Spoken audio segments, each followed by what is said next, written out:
Hello, hello. Are we live? Say hi if you hear me.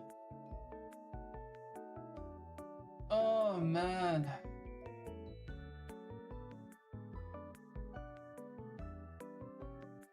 Okay, we're good. Yo, I don't know what it is, but every time I go live, I'm a little nervous. Not gonna lie. I'm a little nervous to talk to you guys live.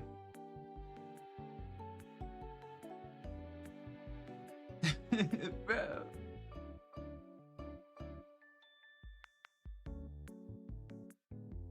How have you guys been though? Talk to me. I came back from LA like 3 days ago. Just gonna update you guys on the experience and what you guys can expect going forward.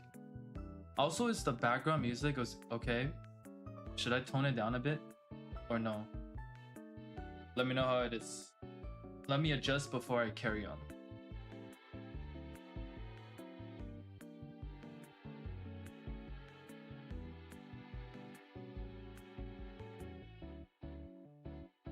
Okay, bet.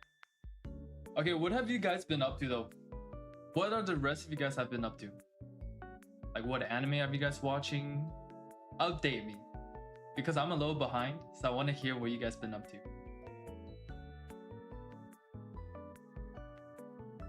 Sleeping? Okay, I really need to fix my sleep schedule as well. Because I keep... Okay, here's the thing. When I go to LA, their time zone is 3 hours behind me. So for example, if I have to work until 8 p.m. at night in LA, that means it's actually 1 a.m. my time in my normal time zone. So whenever I go to LA, my sleep schedule gets fucked. So now I'm trying to readjust backwards.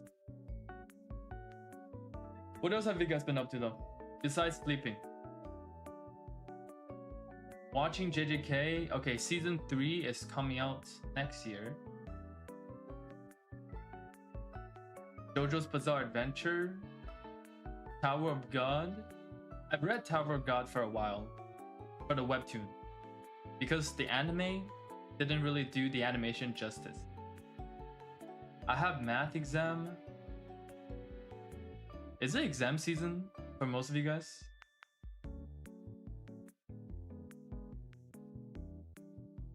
Black Clover.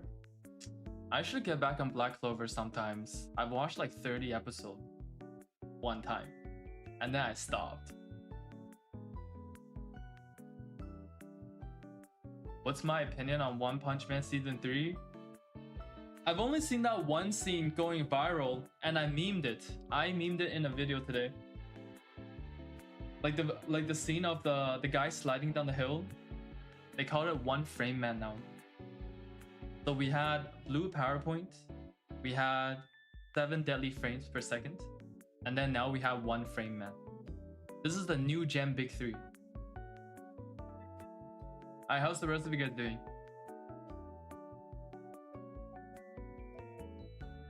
Oh, who has watched the new Chainsaw Man movie? Because I haven't seen it yet.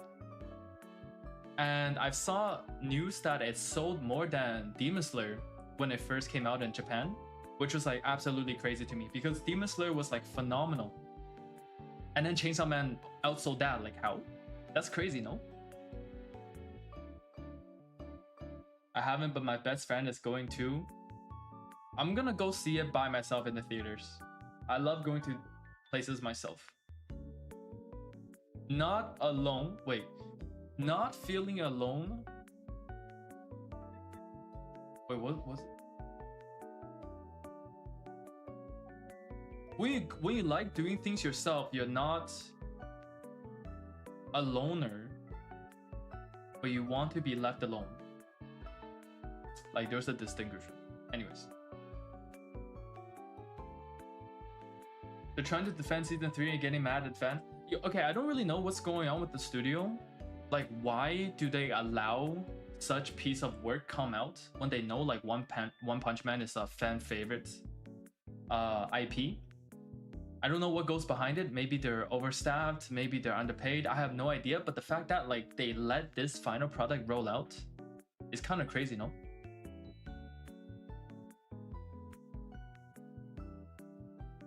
I'm watching your live stream while suing. Okay, put me in the background. I am okay. I'm gonna check out like my latest anime seasons for the anime that I watched. I just want to update you guys on what I haven't seen yet that a lot of you guys have seen. Who has watched? Let me switch.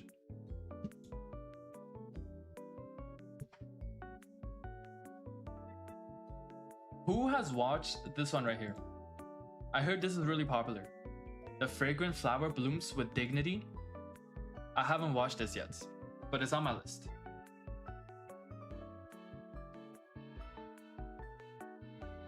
Is this good?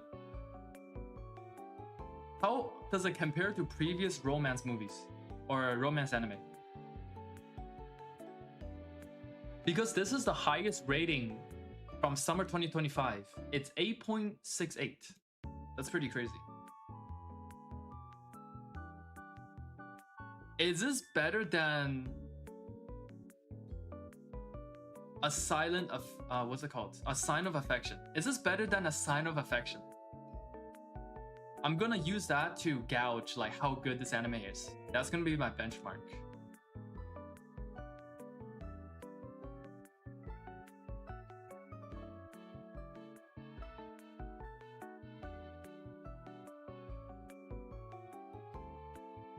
No, not a silent voice, a sign of affection. It's like neck and neck. Okay, to me, a sign of affection is good, but it's not like it's not like mind-blowing good. So it's decent. So this is decent. I've watched Dr. Stone Science Future. I watched Grand Blue Season 2. Which, if you like comedy, everyone should be watching Grand Blue. I think Grand Blue is one of the best comedy out there. Down to Dance Season 2 I've watched. I did not watch Call of the Night Season 2. I might have to. I haven't seen My Dress Up Dolly Season 2. And this is just summer 2025. We're not even talking about fall yet. So someone asked if I watched My Hero Academia. Let's see. No, I have not watched anything from the newest season yet because I am always a season behind. I am barely caught up on summer 2025. So I have to watch this still. I have to watch this still.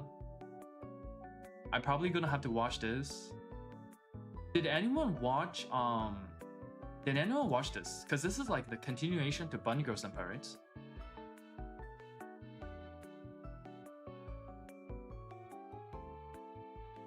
Have you watched Psyche K? I've watched all the good ones. That is not recent. Oh, the summer Hikaru died. Did anyone watch this one? Because this has been on my list for a while as well that I haven't seen yet. But it's ranked lower than I expected.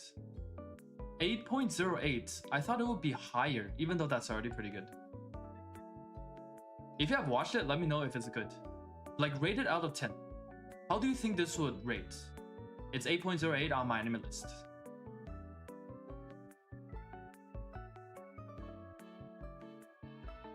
One episode and it's very weird. I'm watching this one right now. This is kind of mid action, to be honest.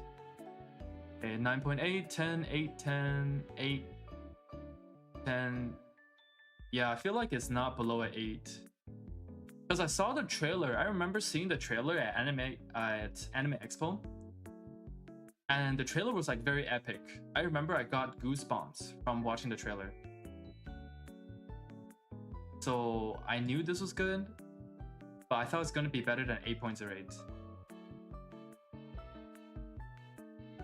Try Shadow House. I've heard of this before.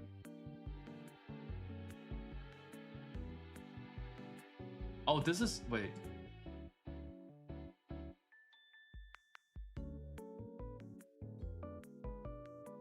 It's rated pretty good, but there are not too many members for it though. So it kind of makes me feel like I don't want to watch it. It's kind of like niche if it's only 48k members. But I'm gonna have to watch all of these first. I'm gonna have to watch this. I'm gonna have to watch this. I'm gonna have to watch this. I'm gonna have to watch this. I've seen Sakamoto Days. Okay, how do you guys feel about Sakamoto Days? I've seen this as well.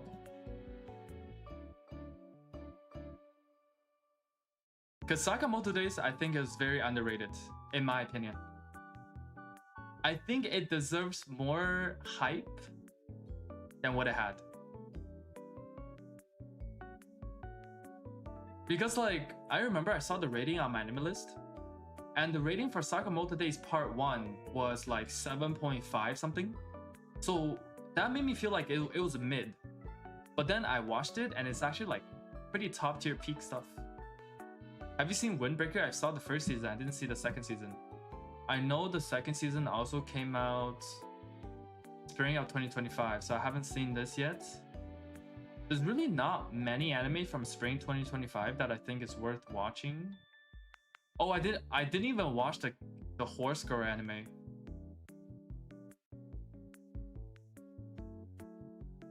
And also Fire Force Season 3. I think this will be worth to watch.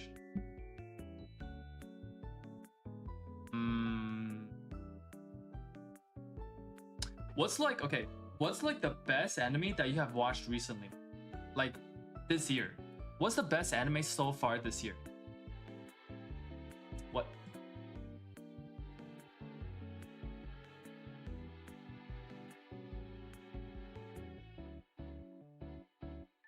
No, we're not gonna count One Piece because One Piece is gone ongoing.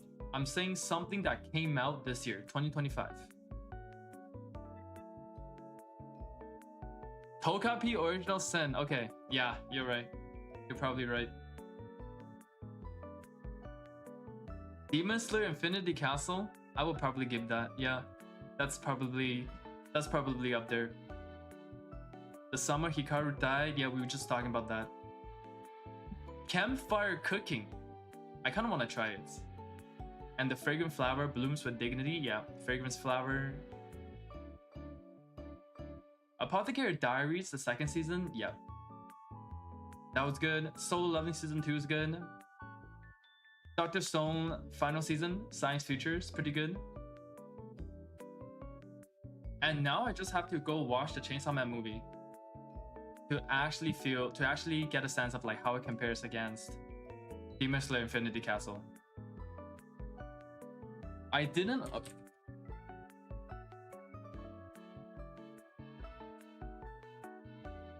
even watch what's it called?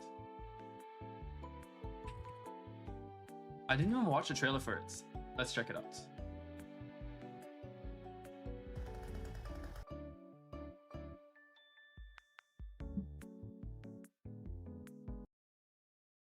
Okay, ready to watch the Chainsaw Man, the movie trailer with me? Because this is my first time seeing it.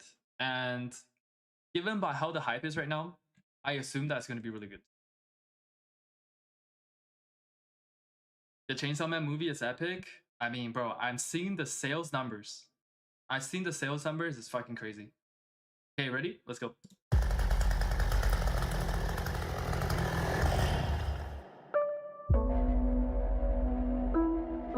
Makima さんは俺に心ってあると思います？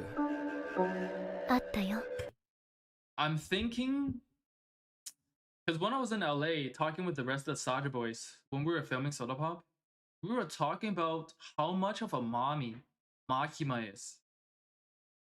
And I feel like Makima is like mommy material, like she's such a baddie. But then to me, she hits a point of creepiness that is a little bit too creepy. But if she doesn't hit that point, usually Makima is a baddie, in my opinion. But sometimes she's just a little too psycho, you know? And then Alto, who is the person playing our baby in Soda Pop, she loves that. He loves that type of psychopathicness. And I'm like, I don't know about that. But she's pretty hot though. Makima's pretty hot. 私の名前レゼ。私が全部教えてあげる。この子好きになっちまう。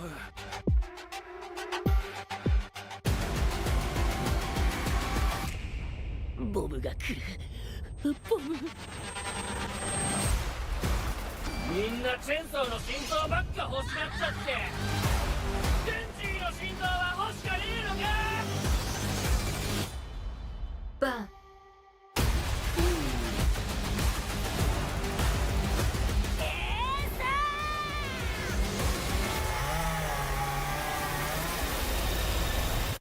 ボン。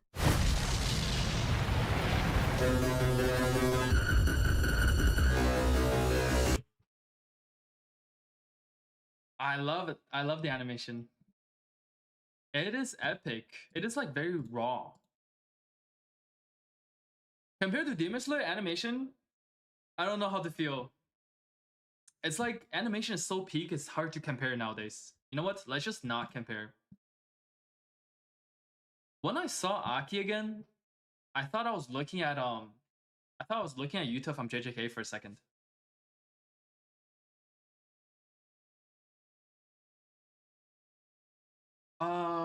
Are you guys excited for this one? Everyone after mine Chainsaw Man hearts. What about Denji's hearts? I feel ya, man.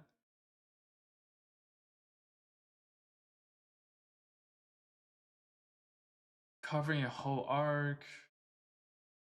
Everyone asks who is Chainsaw Man. No one ever asks how is Chainsaw Man. True.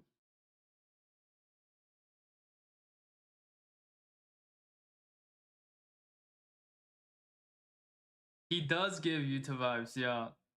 What do you think about the JJK trailer? I don't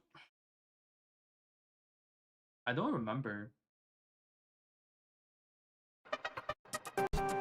お前一人で呪術師だ。まだ死ぬわけにはいかねえんだ。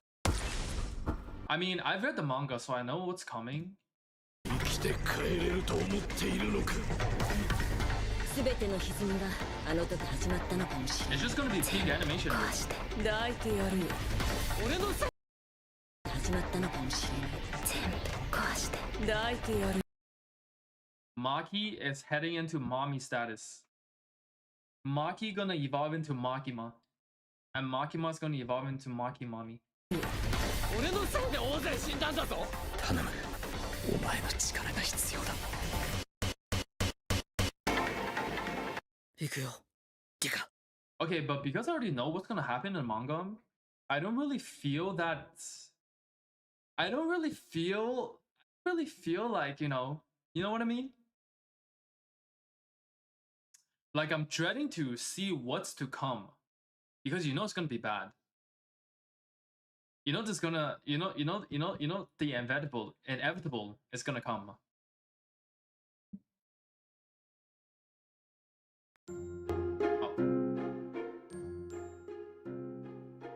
Can't wait for Gojo. I mean,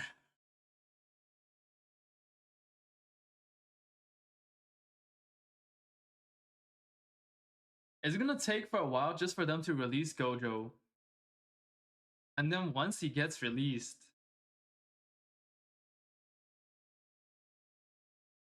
bro.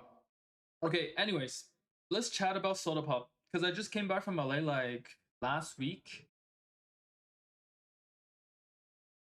How many of you guys here watched the Your Idol, like the first video that we made? The one that me and my friend made. Unofficial Your Idol music video.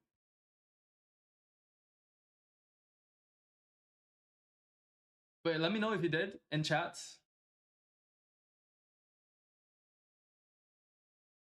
Okay, if you didn't, say you didn't. So I wanna know like who did and who didn't.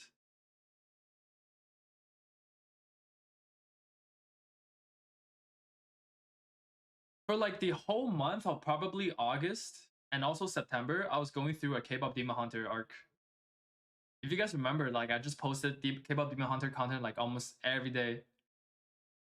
And I'm gonna bring it back. I'm gonna bring it back once we're allowed to drop the Soda Pop content. Okay, so a lot of you guys did. Did you guys also watch the behind the scenes stuff that Danny released on his YouTube channel? Like the thing, like the video that introduces to all the crew behind the scenes, all the boys, the entire process. If you didn't, we can go through it together. Because I never really went through it with you guys together to give you my thoughts on it. But I did watch it though.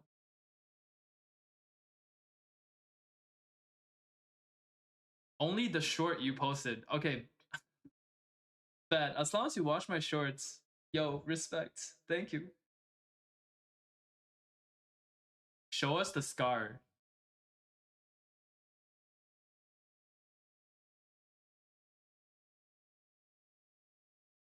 It's like here. You guys see this? My scar, my battle scar on the eyebrow from filming Your Idol. From not be. Yo, look. I've trained so much of wearing Mystery's wig that I can just have my hair in front of my eyes like this now. Because I'm so used to having my visions cut off. That must have hurt. It did. I was bleeding on the spot. I got hit. I fell to the ground. And I was like, guys, I'm bleeding. I'm cooked. The thing is on the spot, okay, you know what? Let's go through the behind the scenes video. And then when we get to it, I will elaborate more on it. I think it'll be fun for us to watch it together. Especially if some of you haven't seen it yet. The behind the scenes that Danny put together for the Your Idol music video. Let me get to that. 1 second.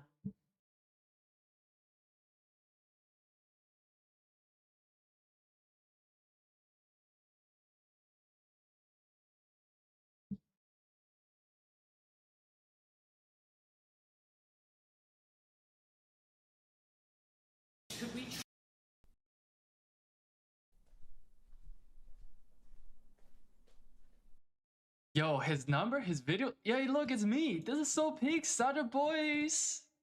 Steven He. Wow, I have the dancing grace of a drowning pigeon. Steven's great. Steven's sick. Did you guys know every member of the Sadger Boys before this? Or did you guys just got introduced to them through this? Emotional damage. Yep, that's Steven. That's my guy, Steven He.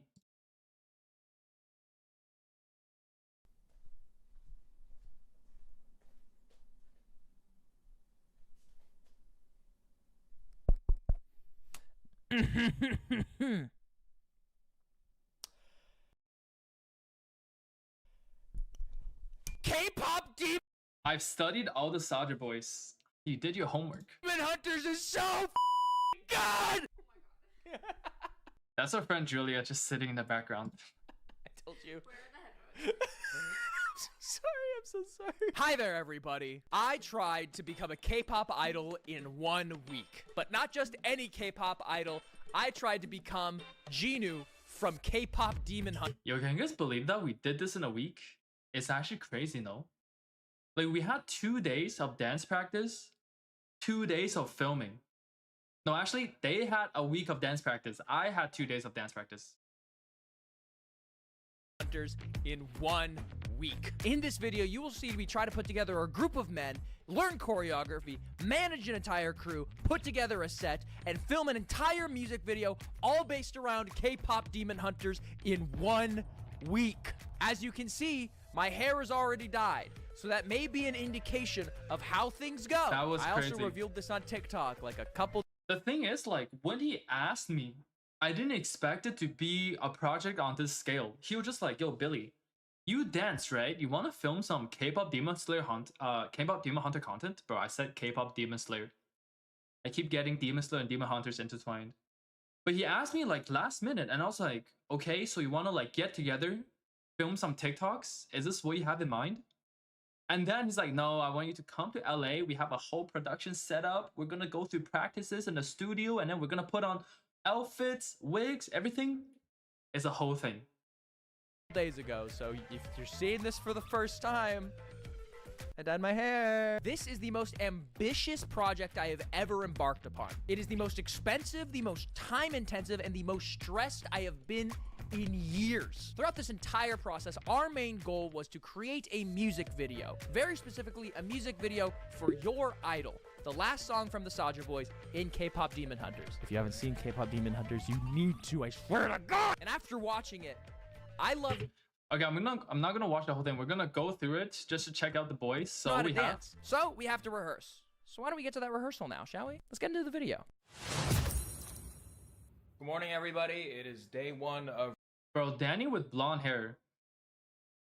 It's just such a natural look for me. Like, I kind of miss him with blonde hair. rehearsals for K-Pop Demon Hunter unofficial music video. It is 10 a.m. Sorry, no, it's noon. I gotta get going. Rehearsal starts at 1. Today, I think we're just blocking out choreography. I'm nervous. It's been years since I've done any real dancing of any kind, so I hope I'm not too awfully nervous. Okay. What's up, guys? Hold on. Okay, so we have Johnny for Abby. Abby. Yes. Johnny is an actual legit dancer. Like, he have performed on World of Dance. He is legitimately good, and and he makes dance content all the time. So we have Johnny as Abby. Sir, I'll be training this guy and teaching him to dance. And he's the guy who choreographed. He made his own choreography for Your Idol, and then he also put together a choreo for Soda Pop. But for Soda Pop, a lot of it, we just took it from the movie, like the choreography. So there wasn't like too much to change. It's more like filling in the filler parts to make a whole music video. Scared. Again, I haven't danced in years. You used to dance? Kind of. I did like musical theater shit. Oh, so it's like, okay. I did like, stuff like that. It'll be fine. It's gonna be something. I'm really anxious about it, but it'll be good. You've been coming up with choreography and stuff. Yeah. And if you don't know Johnny's work, it's really, really cool. But yeah, you have something ready to put together. It's gonna be great. Unfortunately, one of our dancers will not be joining us for the first... That was me. couple days, but he will be here, but he already knows how to dance, so we don't gotta worry about that. I'm not worried about it at all. Yo, I remember I filmed a Your Idol music video. Hold on, let me show you guys.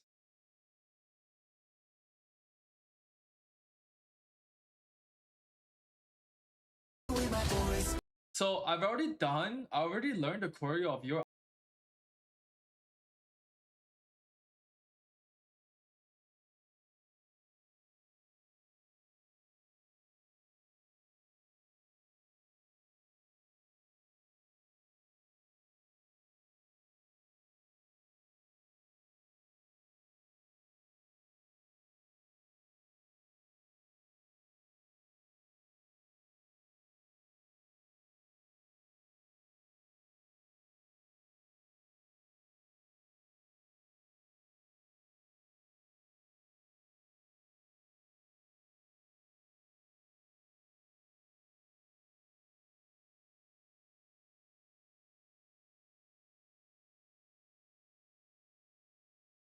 So I did this video already, putting it out, and then Johnny saw it, so that's why he was like, he's not worried about me. But he will be here, but he already knows how to dance, so we don't gotta worry about it. Yeah, I'm not worried about it at all. So I posted this video on my Instagram story. Johnny saw it and he DM'd me. He was like, "Oh, you'll be fine. You'll be fine." I was like, "Thank you." My guy Johnny gave me the approval.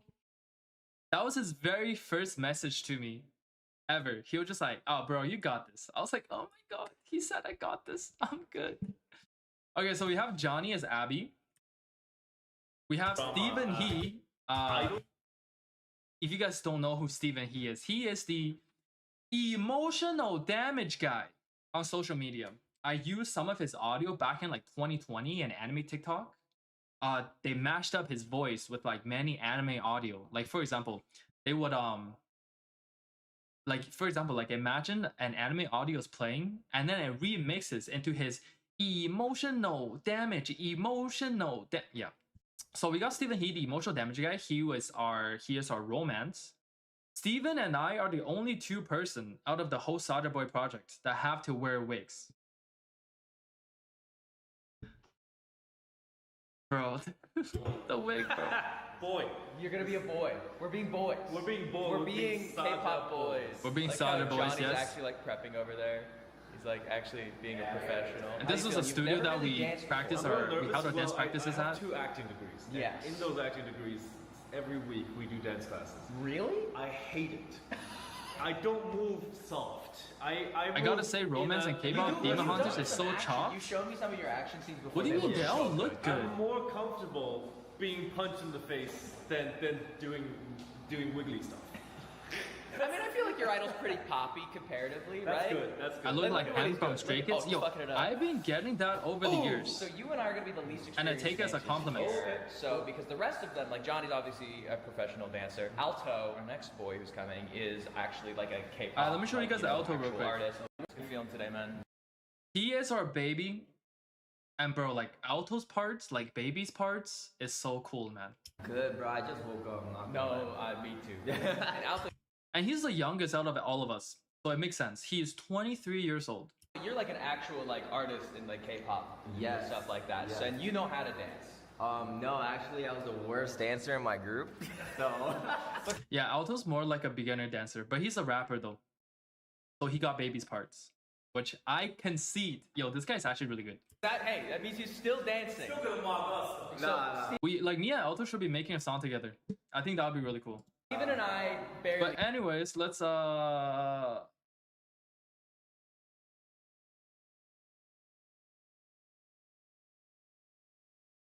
Everyone up. I mean, Steven mainly.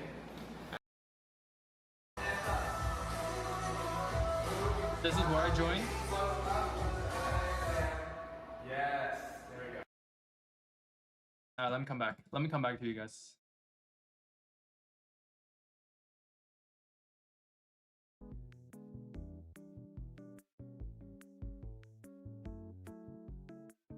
When's my birthday is in November. But I'm like dreading to celebrate birthday nowadays because it just makes me feel old. I'm like getting older soon, so I try not to celebrate it. I just try to ignore it.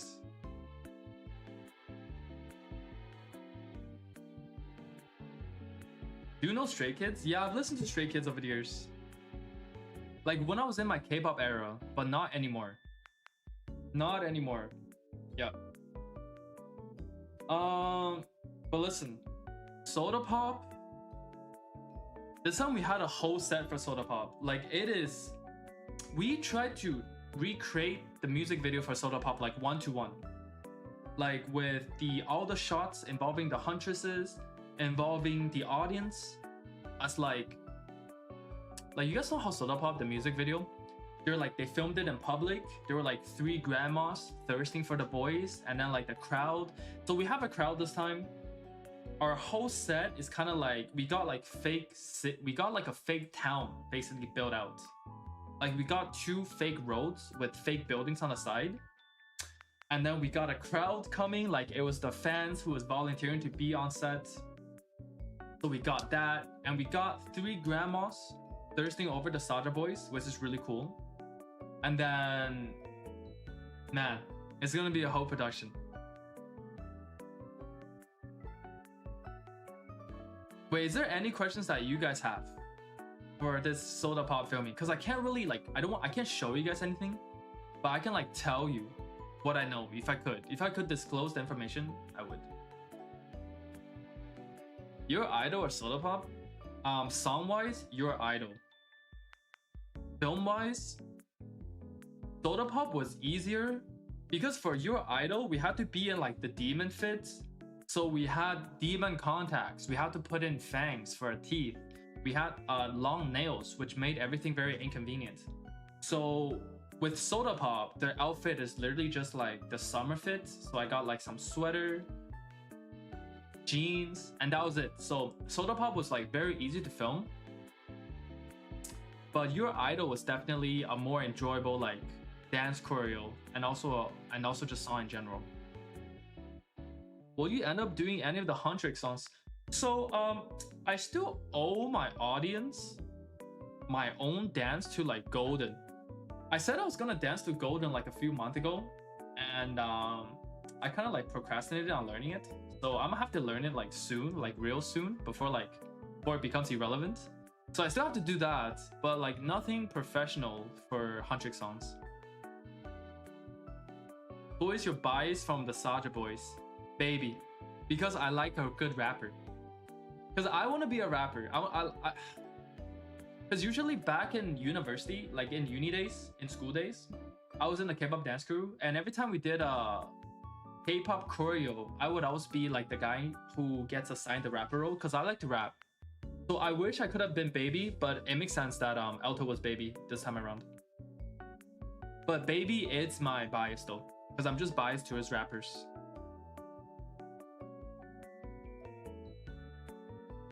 I can see you rapping. Bro, I have the gestures down. I have the vibe down. Did you know I performed in front of like 1,200 people last year? Like, I rapped in front of 1,200 people last year. That was my debut in the US. That was my debut as an anime content creator. Rapping in front of a crowd. Was it hard doing mystery? Yo, I can't see. Okay, bro. With mystery, it's like... let me think if I could... let me think what I could show you.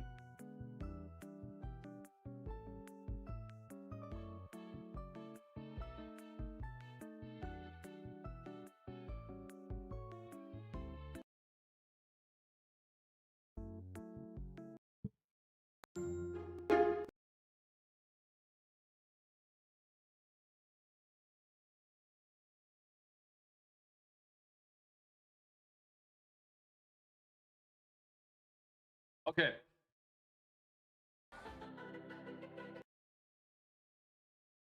Who here has not seen this music video yet? Bro, it's at 28 million views. Holy shit. If this music video gets 1 million views, we will do solo pop.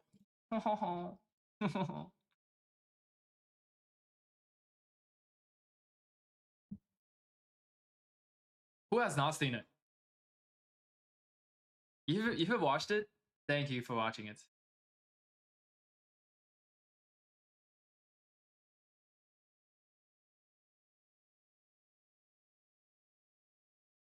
Okay, some of you haven't watched it. All right, let's go through this. Okay, so this is what I did 2 months ago. It premiered on August 2nd.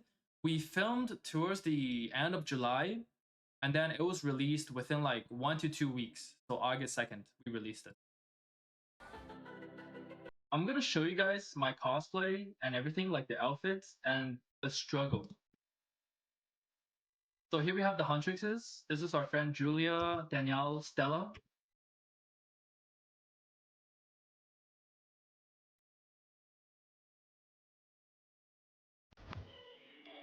And then we infiltrate. Starter Boys infiltration. Okay, look, yo guys, you see that? That was me.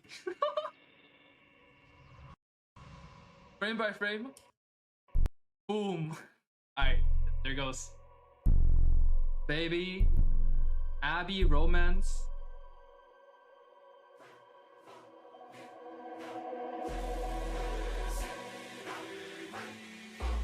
Okay, this was the wig on day 1 where it wasn't styled.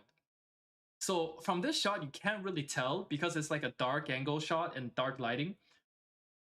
Okay, I'm gonna point it out as we go. Okay, the wig on day 1 was horrendous. Was horrendous, but at this view, at this angle, it's not bad. This is the wig on day 2.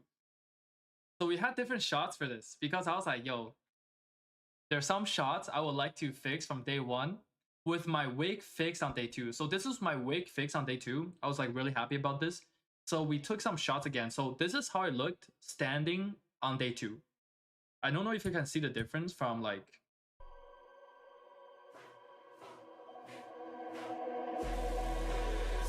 like day 2, day 1. Did you guys notice the difference? Maybe day 2 was a little bit too zoomed out, but like this just looks like a whole hair flopped on my face, like a whole wig flopped on my head. Whereas okay, when it zoom in, so you're gonna see it better. This one was just like more styled, so it feels like it was actually like natural hair growing out of my head. No, not really. Okay.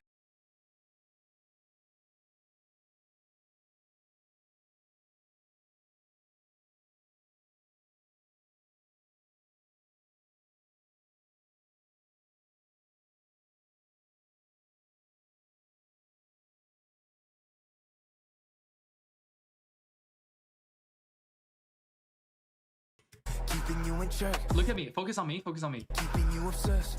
Cranium. Focus on me. Repeat good. Bro, you see how like the side is just like flopping with my movements? You guys know what I mean? Look at it. It's like bro, it's like the wig just sat on my head, but at the bottom the wig is like falling down from above and it's not growing from my neck. You know what I mean? Like real hair follows your neck, but this is like swaying with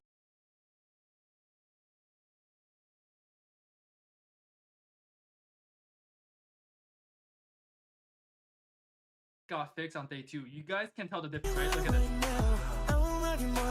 You guys house seems like it's way more tidied up. You see the difference that it made? Look, it made my head smaller, it made my face smaller. We got textures at the front that is parted. We got the wig sticking to my neck as if it's like growing naturally from my head. The difference between day 1 and day 2 is like night and day.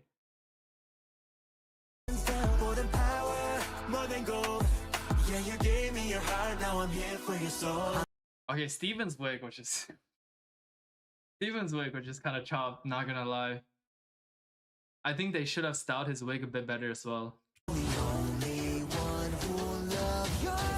you can tell from the shot as well. This was on day 1 after I hit my head. So they're like, okay, we gotta like part his wig so he can have some vision. So this is the wig on day 1, just parted. So it just looks like it literally looks like I have a mop sitting on my head. Yeah or nay? Did you enjoy filming this? Oh, I loved filming this.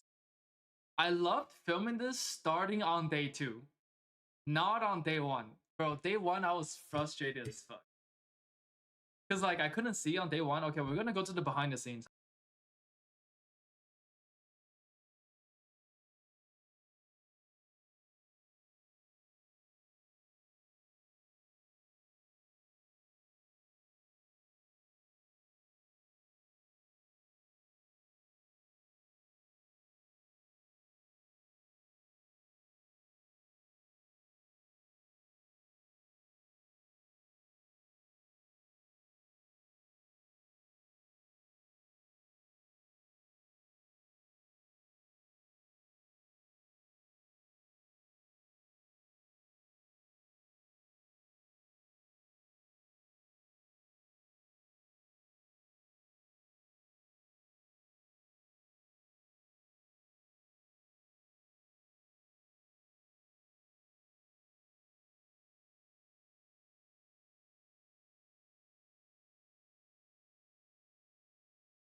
We're gonna go into BTS. This is a formation change where I hit my eyebrow. Because I had to go from the top right here to the bottom left at the back. So I had to walk out to the back and the camera went in and then we collided.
Bro, look at the wig. Look at me. Look at me. Look at the wig. Okay, we're gonna just look at me and look at the wig.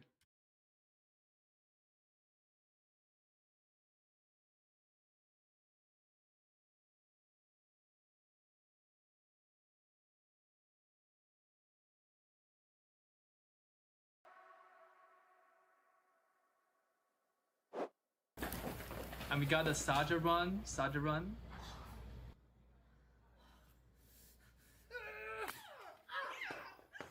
Executive producer Danny Phantom EXE, my goat.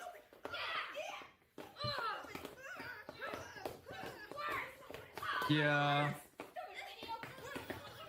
Oh my, wait, hold on, let me fix my camera.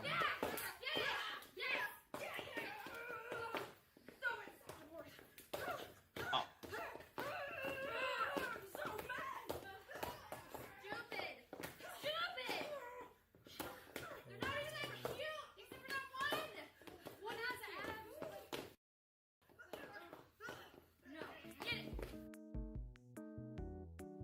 That was so creative. Nah, the creative direction, that's why the music video is so successful. That's why it has like 28 million views. Because it wasn't like a dance music video. It wasn't really like a dance focused music video. It was just like a production fun time for everyone. Because if you look at it from like a dancer's perspective, it wasn't the best. Like you can see, it wasn't like the best. But it's just like the way that was like it was made. It's just like more of a music video rather than like a dance music video. You know what I mean?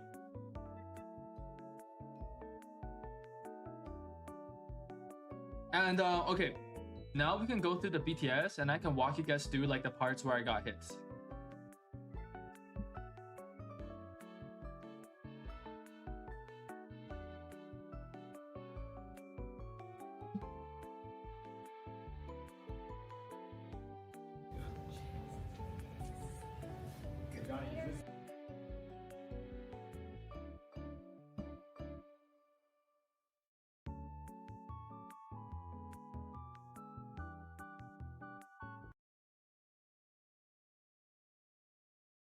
Let's see. Twisted, because we're gonna. Yeah, we had to get them. We had to make them all from hand. So while.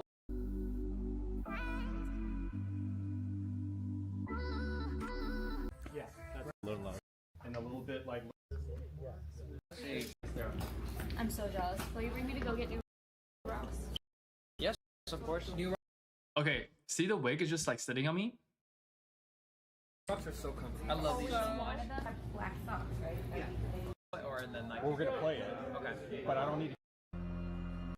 Oh, it's coming, it's coming. So the last one, people did.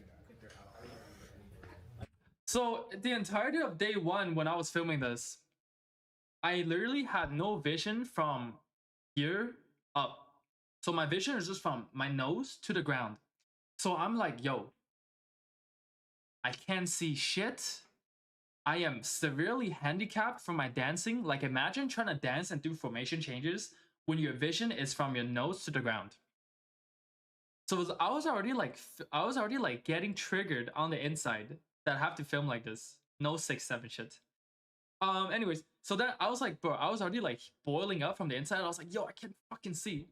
And then so I was like speed walking, changing formation from the front to the back. And then this is where the camera shit happens. Instead of surrounding them. I think so. The couple of hiccups we had. Okay, here it is. So I'm right here. And I'm supposed to like walk up this way and then walk from the front to the back here. Look at me, speed walking. I'm basically like,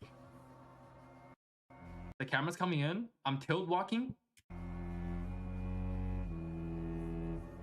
I did not know what hit me. Like I did not know what happened.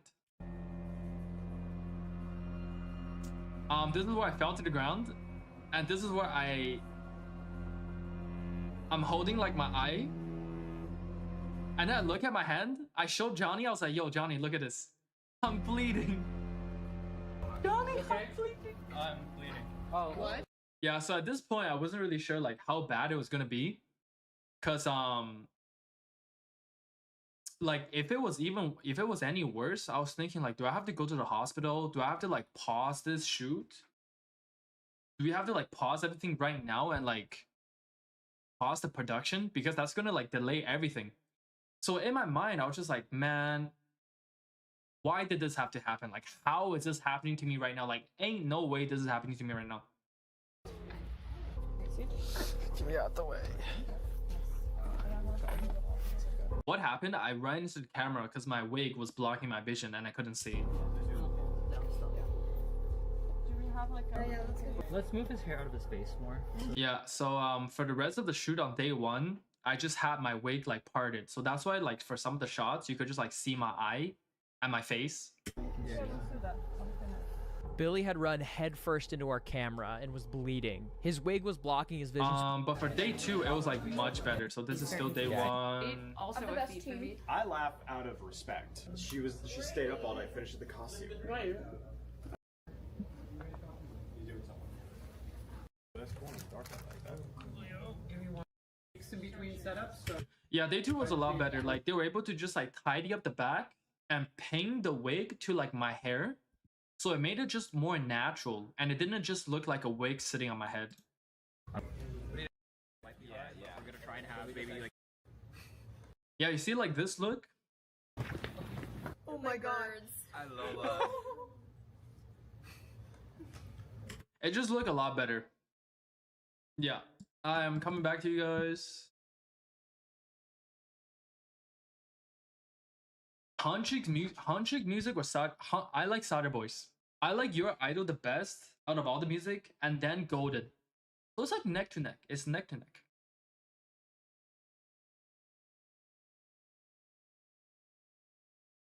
What did you think of the Zoe girl? That's our friend Julia, and she's great. I love her. She's great. When Soda Pop is gonna probably come out in less than 2 weeks. So Danny is going to be editing behind the scenes videos, just like what he did for Your Idol. He's gonna do that for Soda Pop as well. So we had a person that's literally just on set filming the behind the scenes with a separate camera. So he's gonna have to go through that, go through all the footage for behind the scenes and edit that into video, into like 2 parts probably. That's going to get released. I'm gonna say like next week. I don't know like the exact date, but I'm gonna assume it's like next week. And then probably 2 or 3 days after that, the unofficial music video for Soda Pop will drop. But the production value this time is like so much better than the first time around. So I'm like very excited to see it, but I'm also kind of nervous. I'm kind of nervous to see like how my wig and outfit turn out on camera. Show us your scar again? No, bro, I'm not some monkey. I'm not some monkey that's just gonna show you my scar whenever you ask me to. But I will show you my food. I will show you my breakfast. How about that? Is it a good trade?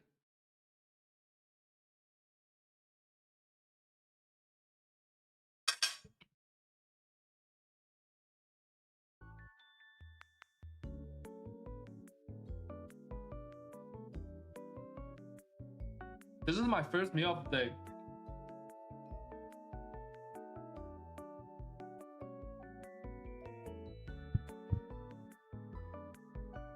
I was kind of mad at the Demon Slayer movie. Why? Wait, why though?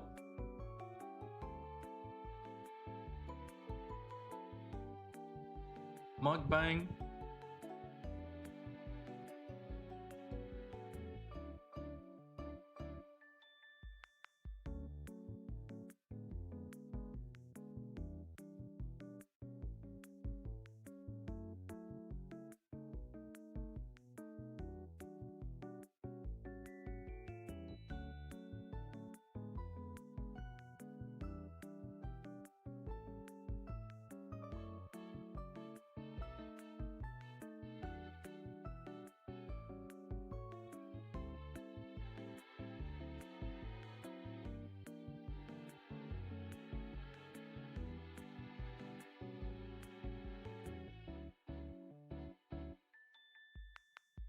Since when was I muted? My bad. Sorry. My bad. Sometimes I don't realize I hit the mute button on my microphone. So this is a microphone. And then if I hit the back. So when it's red, I'm muted. But sometimes I don't realize.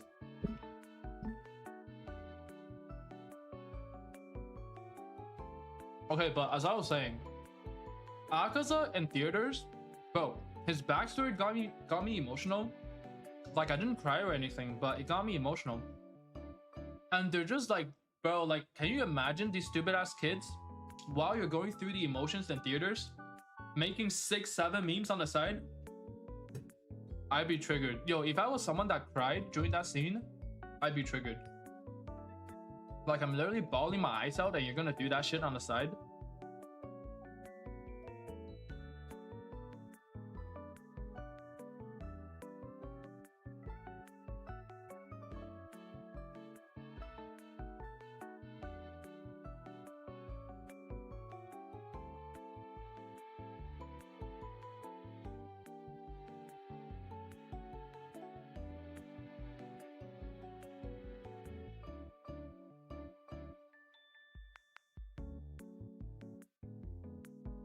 Did you use a different wig with the same one? It's the same one.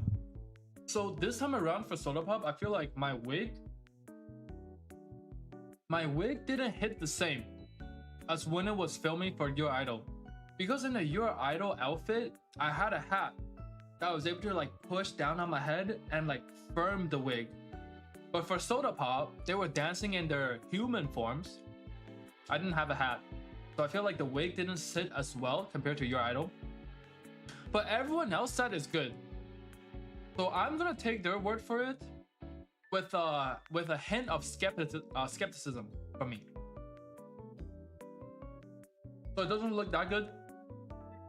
I thought it didn't look as good. But people told me it looks good, so I mean hopefully it is. I'm a little worried, but I'm mostly excited. But I'm a little worried. But I'm mostly excited. Just a little worried. Just a little worried.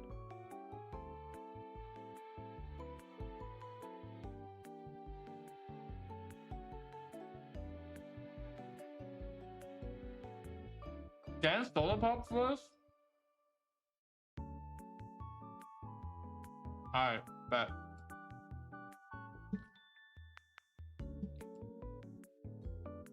I'm gonna dance while I chew my food.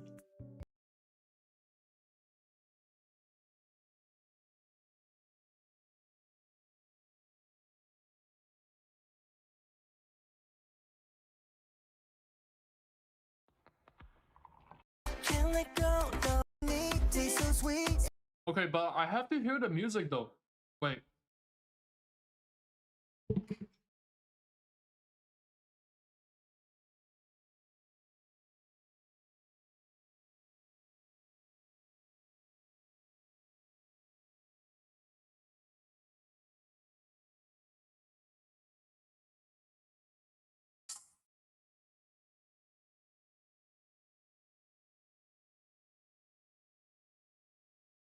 Wait, can you hear? Hello? Hello? Can you guys hear this?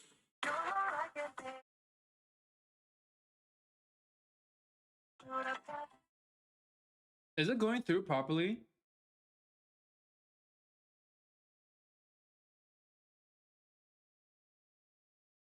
Okay. Hold on.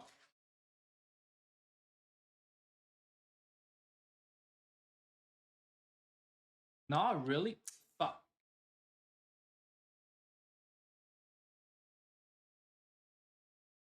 I know exactly what I'm gonna do. I'm gonna sync my phone with the music on screen.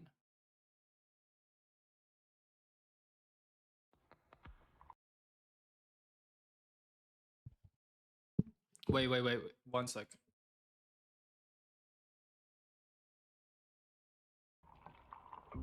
Wait, what is that? Take a big bite, want another bite, yeah.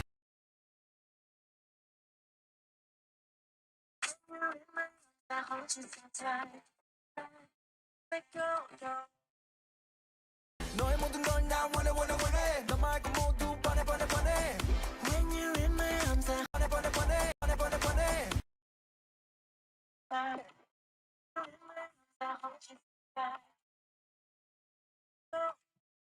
When you're in my arms 너 말고 모두 뻔해 Okay, we're gonna start from here. No.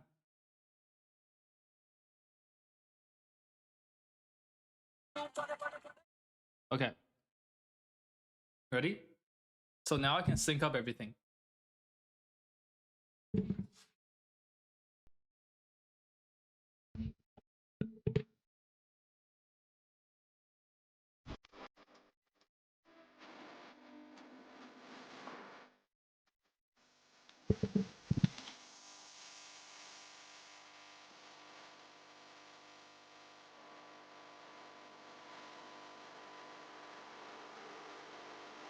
Ready?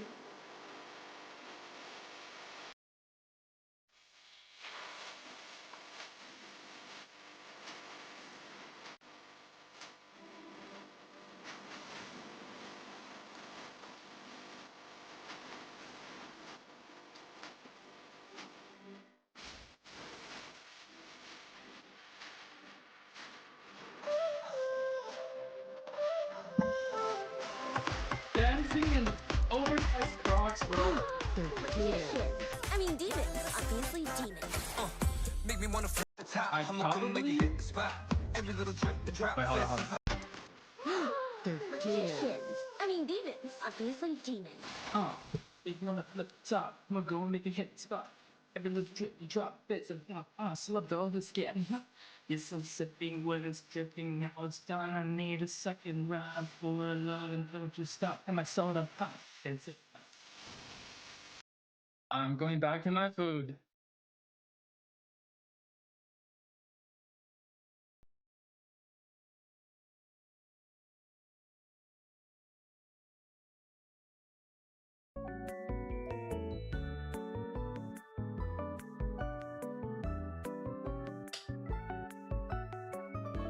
How's my soda pop?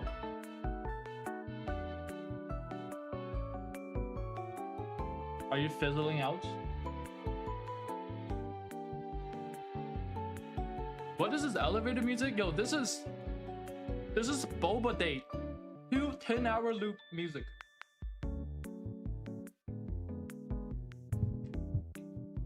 Do a flip. Think I'm a monkey at the zoo.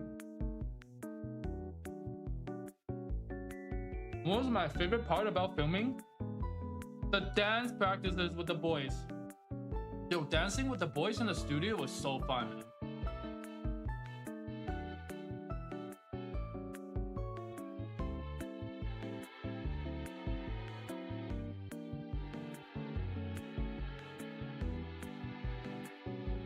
My favorite Saja boy, Baby Saja. My favorite Huntrix member.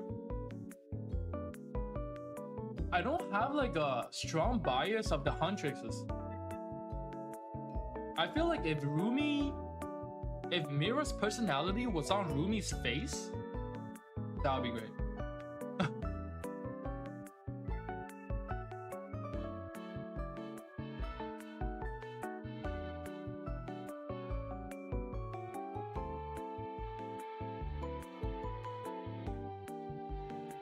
Zoe's rap slaps.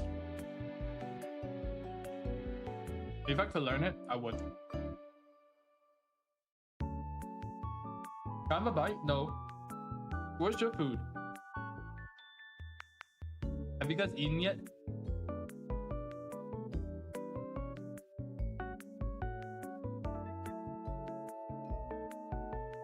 I'm eating...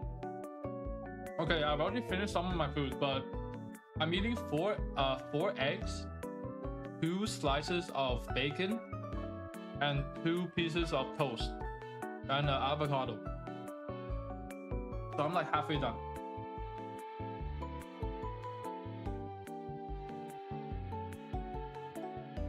Do you think you guys will do anything else like that?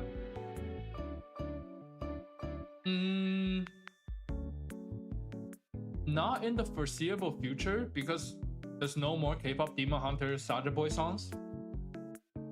But I'm definitely down to do like another project that's gonna surround some other IP. I just don't know like what.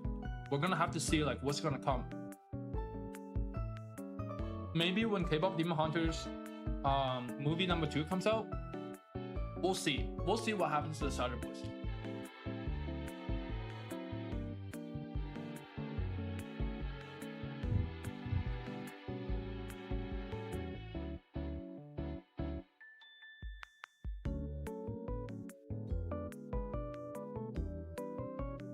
Who was your favorite to film with? Out of all the boys?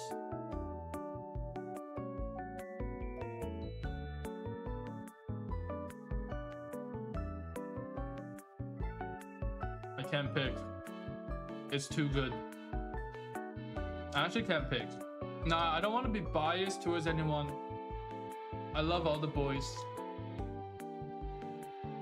Stop hating on the elevator music. It's not elevator music. Look.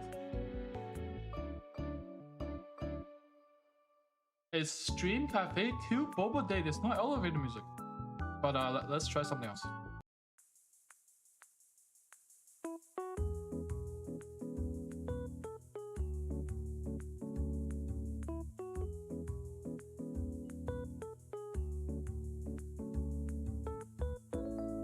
How's this?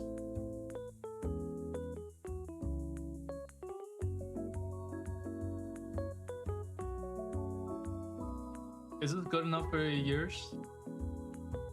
Is elevator music too much of a peasant music for you?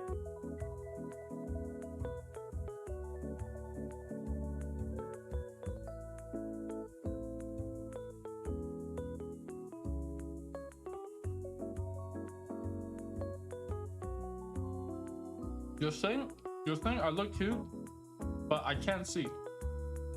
I'm gonna purposely block off my vision now.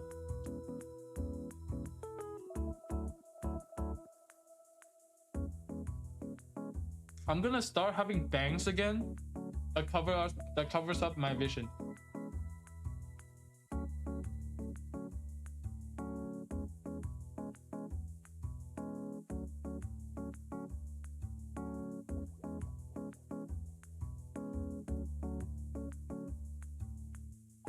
If you could do it all again, yes, I would. Yes, I would. It's about the most I got out of it is the experience bonding with the boys. I would definitely do it again. This was like my highlight of this year. I loved it.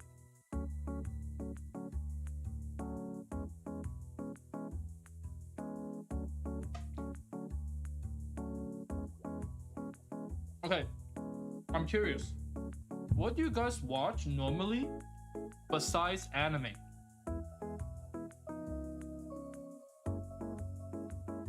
Tell me.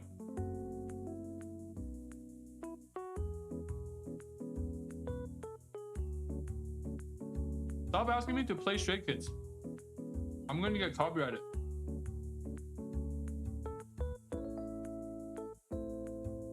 Your videos? Okay, besides my videos, of course, that's a guarantee. Besides my videos. Netflix? But like what on Netflix? K-drama? Okay. Anime and K-drama are such stereotypes. Yeah, actually that's such stereotypes for like Asians. YouTube? Do you guys watch more anime or YouTube videos?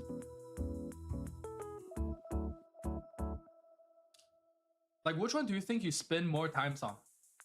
Anime episodes or YouTube videos? Because for me, I think I watch more YouTube normally than anime.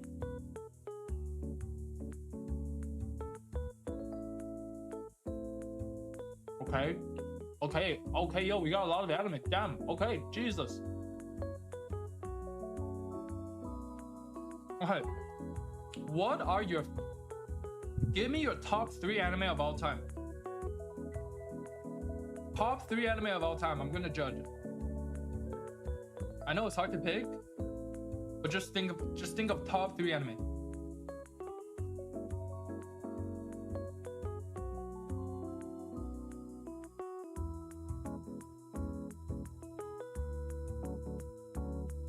Wonder Egg priority.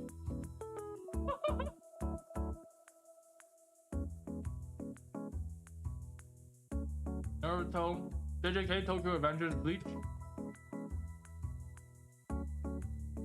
Demon Slayer, JJK Naruto.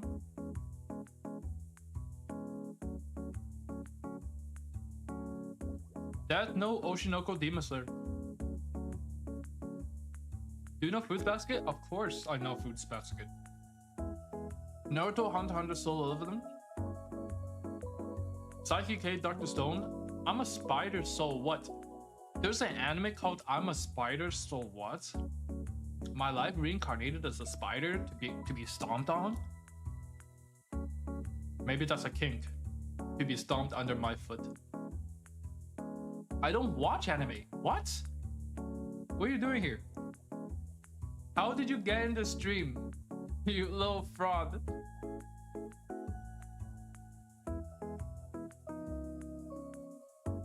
One Piece, Horimiya, Dr. Stone. The summer Hikaru died.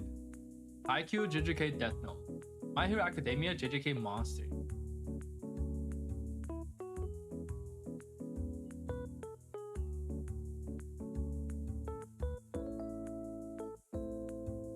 Oh wait, yo, stop spamming the same answers. I see it. I see it.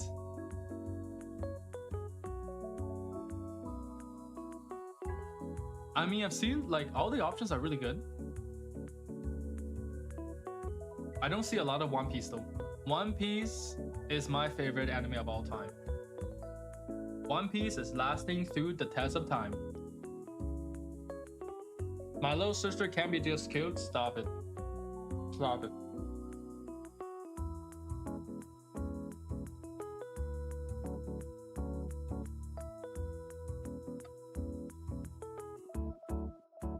We're gonna do something after I finish eating. I'm almost done.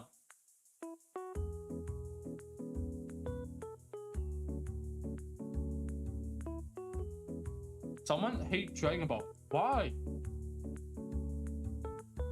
Let me get on the topic of Dragon Ball after I finish.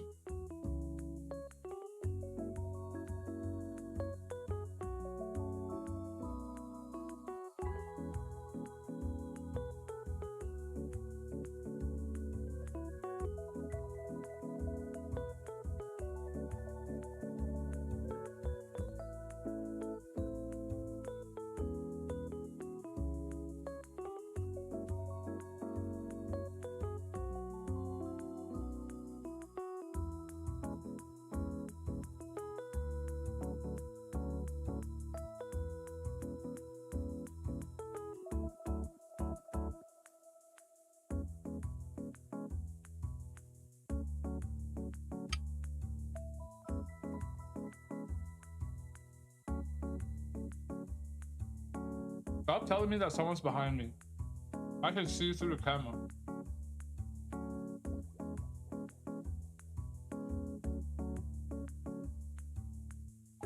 What am I eating? Your souls.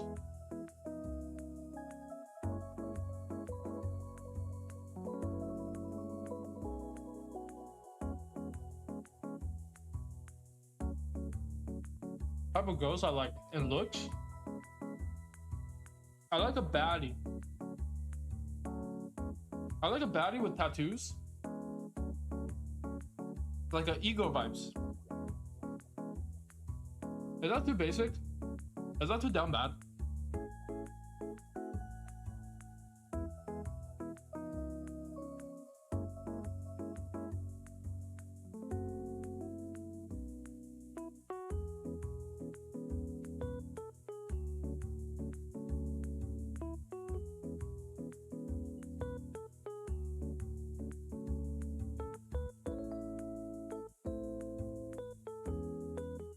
Us anime fans are all down bad. That's not true.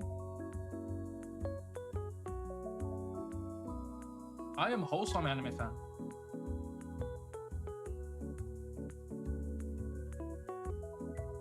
Do you like Subaru or Takemichi? It's an insult to Subaru that you have to group him together in a sentence with Takemichi. That's a disgrace to Subaru.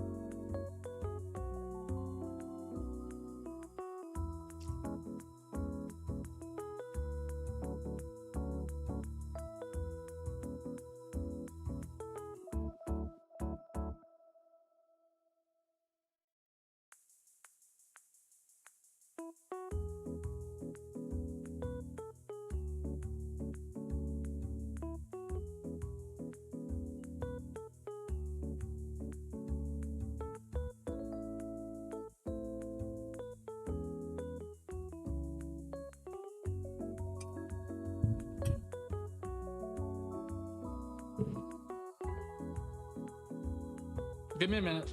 I'll be back.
One more second, gonna get some water.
I don't know what you guys are up to.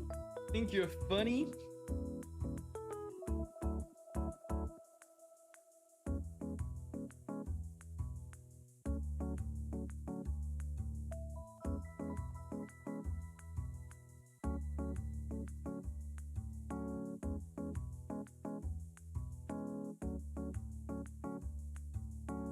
Alright, come back to me.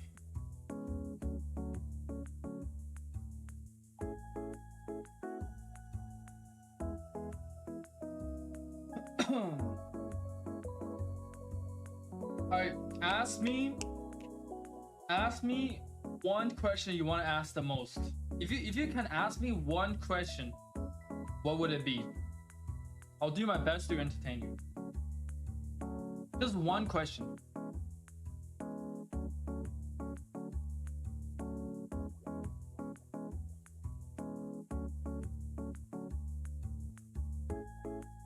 Can I be in the video?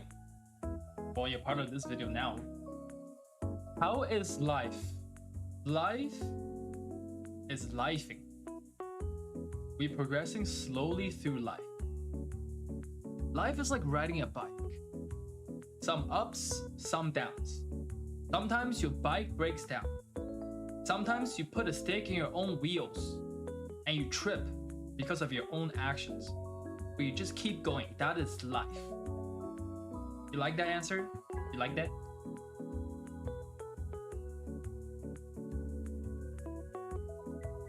Gojo or Ghetto?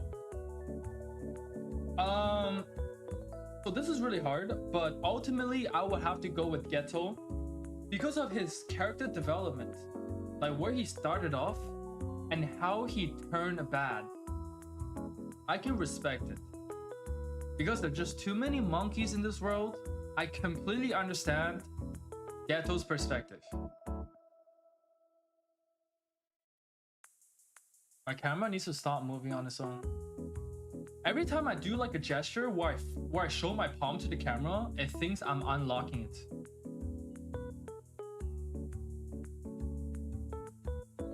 What made you start YouTube? I just posted my YouTube Shorts. I just posted my TikTok onto YouTube Shorts because YouTube Shorts actually pays me. Since TikTok and Instagram, they don't pay Canadian content creators, and that's where I'm from. So unlucky, but big up YouTube. I love YouTube. The one platform that actually pays me. Thank you, YouTube. Do you like cute girls? Yes.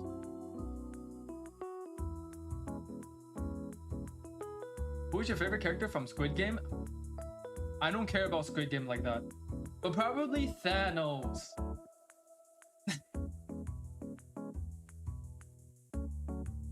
How old are you? Next question. Next question. I am how old you think I am. How about that? How about that? Yeah? Uh-huh.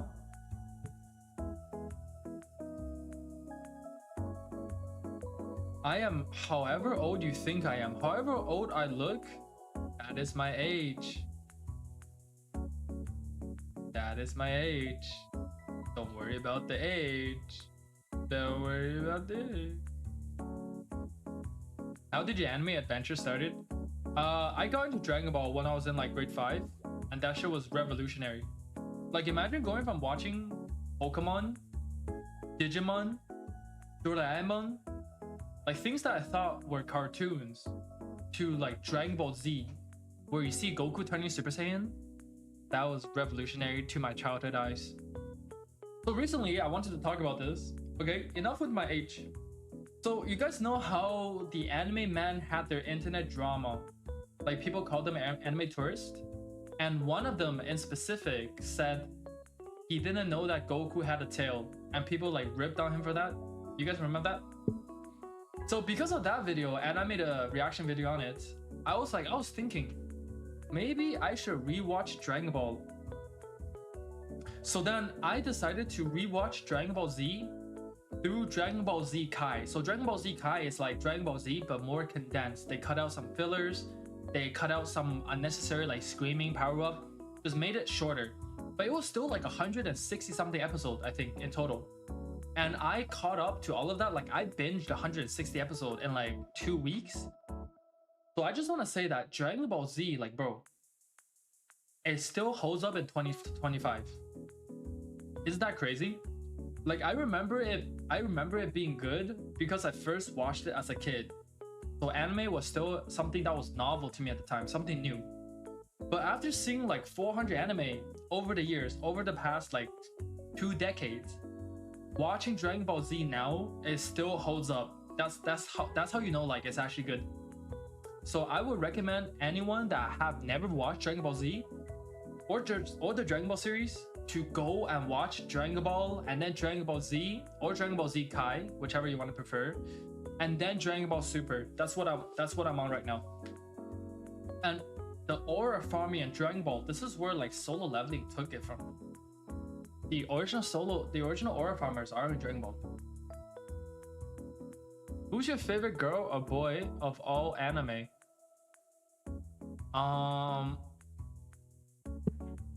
That is very hard. Okay, you guys go.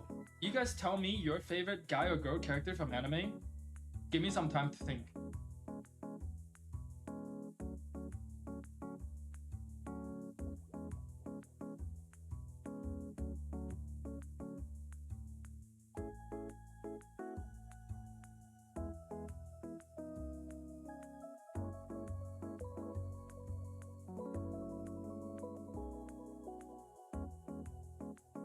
My favorite guy will probably be Zoro from One Piece.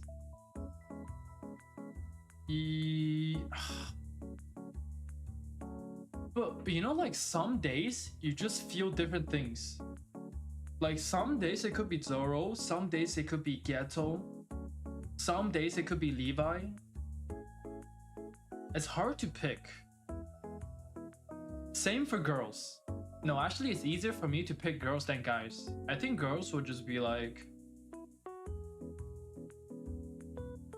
Marin Kitagawa. Marin Kitagawa. If she becomes of age, that would be perfect.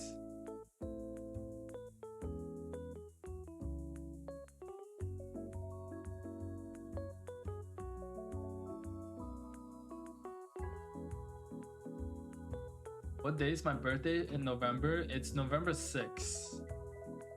But I'm not gonna celebrate it, so I don't need anyone to celebrate it. Hear me out, Itoshi Sai. Basic bitch, you basic bitch.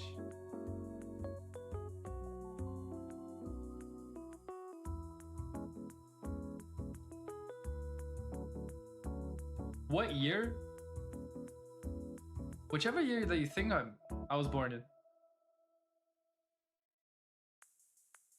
Can you do 2 pigtails? No. No, I don't want to.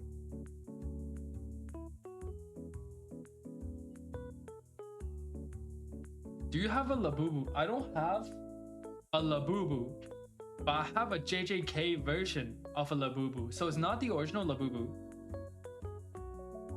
I have the ghetto. I have the ghetto one, and I have the. I forgot his name.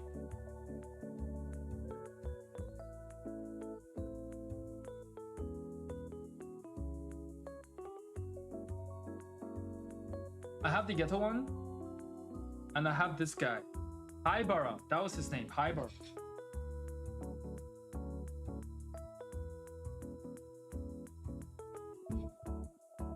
And then I wanted to buy the rest of the Saja Boys some JJK Labubus, but then I got scammed.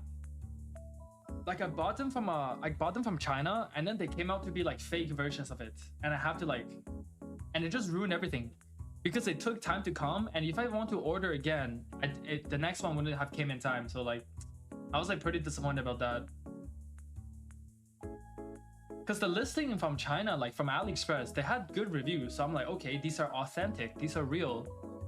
And then it came out like bootleg as fuck. Are the JJK Labubus real? The ones I showed are real. The ones that I tried to get my friends were fake. No, I said no to 2 pigtails. Stop asking. No means no. AliExpress, yeah. Like AliExpress, Taobao, Temu, it's all the same.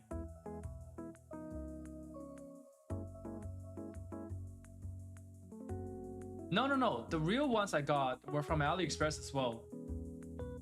So it's like a hit or miss. No 2 pigtails.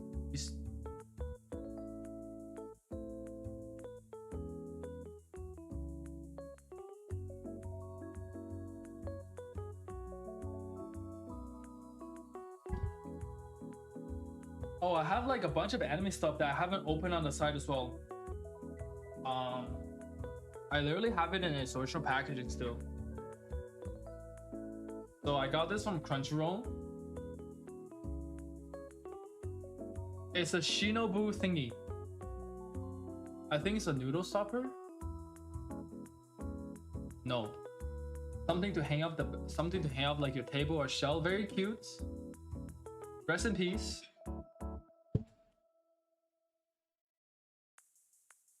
And then I have a Komi-san Can't Communicate figure.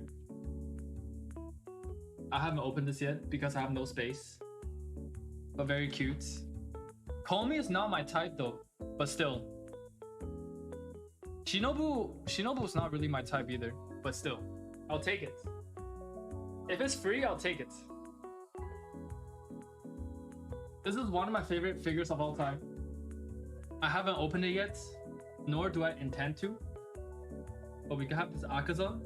You see the packaging is kind of like holographic, which is fucking sick. And this is how it's supposed to look. I'm not opening this. This is so perfect that I don't even want to open this.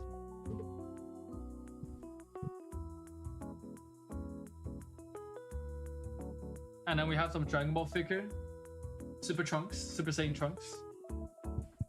You guys probably don't care about Dragon Ball like that. I won't hold it against you.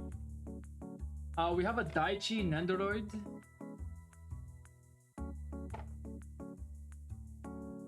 Some cute stuff. I got this from Crunchyroll as well. Big up Crunchyroll, by the way.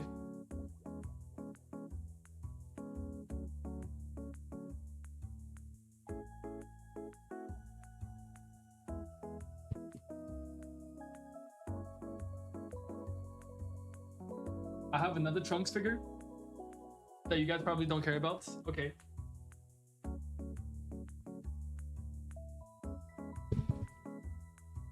I have another Trunks figure. Another Super Saiyan Trunks.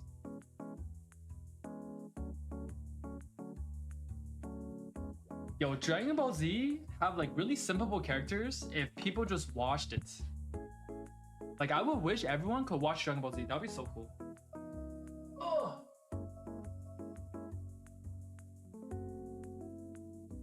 I have a Ringoku figure.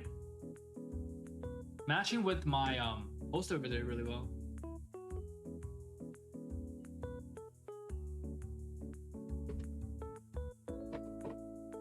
Oh, let me put everything back. Let me put everything back the way it is.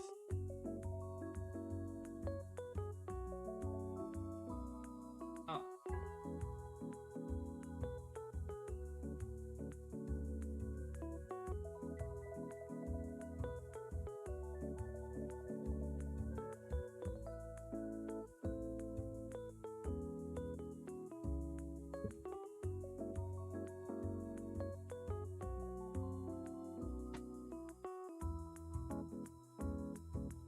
I have a whole bunch of unopened figures in my room.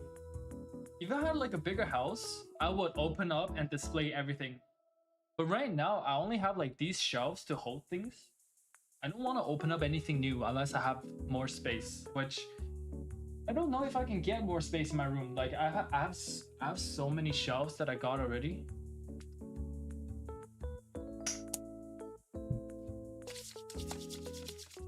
What's a new anime series that you recommend? Okay, hear me out.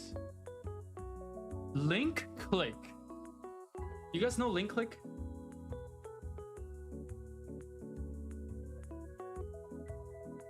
It's a Chinese anime, or you call it 动画.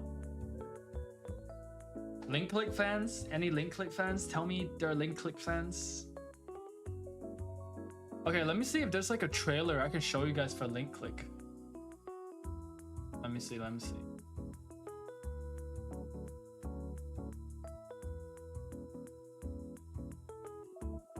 Okay, if you have never seen Link Click, this is gonna blow your mind. Like if you watch your first Chinese anime, it's gonna blow your mind.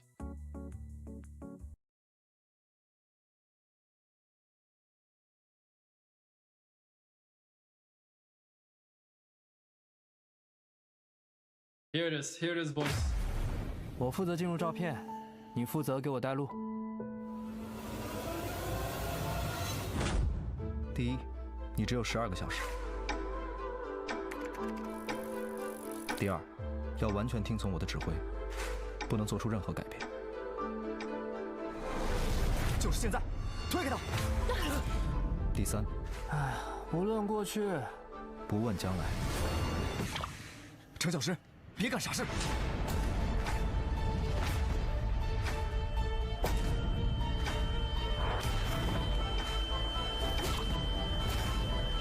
好了，知道了，知道了，都念叨多少遍了？准备，出发。 Yo, the literal translation of this name in English is called Time Agents, but this is not the actual name. It's called Link Click, and basically. You see these two guys, the Gojo and Geto of this universe. The Gojo and Ghetto, every duo needs a Gojo and Ghetto type shit. Black hair, white hair, calm personality, extroverts. So essentially they clap and then one of them can go back into the past through the eyes of someone that's in like a picture. And they start like investigating stuff. And then shit gets serious. Like in the beginning, it's like, oh, in the beginning, you're just like investigating little things. And then slowly it gets serious, like people gets murdered. You're like, how the fuck did they die at this hour, at this time? And then you have to find pictures to dive back into, and then now you're messing with time. And then like people keep messing with time, and then bro, whenever you mess with time, you know the shit is good. Like if you have watched Steins Gate, you know the shit is good. I still need to watch the newest season of Link Click. Season 3. Are they gay? No. They're just like Gojo and Geto. Do you think Gojo and Geto are gay?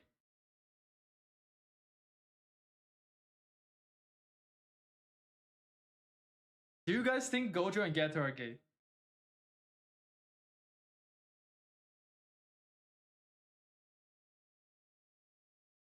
No, yeah? So it's the boys. It's just bromance with the boys. It's not homosexual. It's homosexual. You see the difference? You're gay with the homies, but it doesn't make you gay. And that's basically the relationship here as well. So the two main characters here, the guy in the 小时，你只有12个小时。第一，你只有第一， the guy in the white hair, his name is Lu Guang. 你只有12个小时。 And he's the person that kind of like directs the other person when that person enters the picture to the past.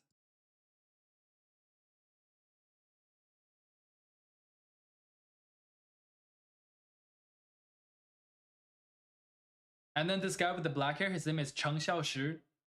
He has the ability to enter pictures. So they both have different abilities, but their abilities are able to like mesh up together for Lu Guang to be the one who gives the instruction whenever Cheng Xiaoshi dives back into the picture. It's not gay if it's with the homies. That's so true. You know any BL anime? The Grandmasters of Demonic Cultivation. 魔道主师. So this anime, like I've actually learned the rap of the opening of this anime that I did, that I performed in like a at an after party in a club. Can you speak in Chinese to us? Yeah. 就我可以说中文，没有问题。I just said it.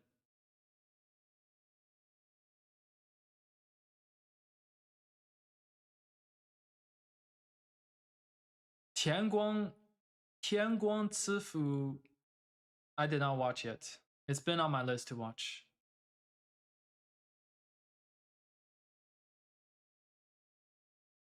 Can you rap it? I could.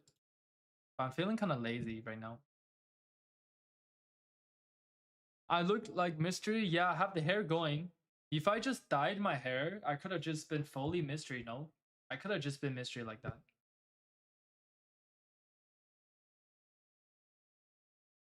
Okay, I can give you guys like a very low effort rap.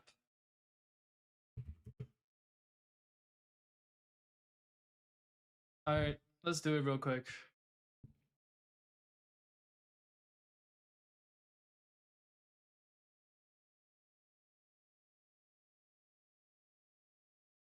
Yeah, I'll do another one. I'm stealing the Han Moon. I'm breaching the Han Moon. Preaching to the choir. Can I get the mic a little higher? Okay, let's do. This is the other song that I like from Link Click. So I've actually performed like the last two songs that I did at an after party in July of this year. But then the after party was a disaster.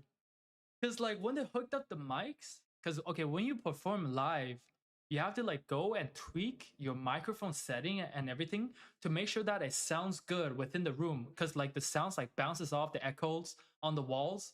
And then sometimes like what you hear on stage is not how the audience hear in the audience. So like we had to tweak that, and that was like a disaster. So like, I want to perform these two songs again, but with like better setting tweaked.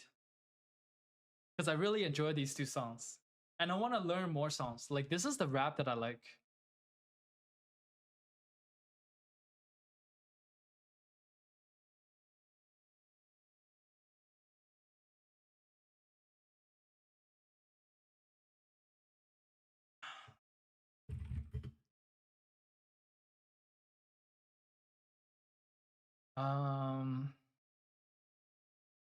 And yeah, that's why like I also learned the rap part for Your Idol and Soda Pop. Because man, there needs to be some better raps for me to learn. Can you imagine if the Saja Boys came out with just a pure rap song? World Trigger is one of the animes that I think is underrated. I always recommend to people.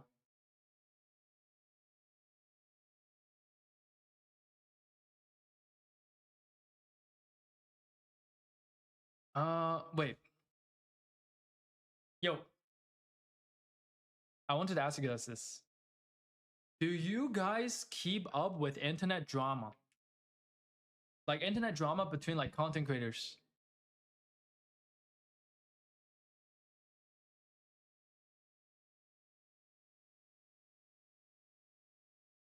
Like whether it's like Twitch, YouTube, any social media?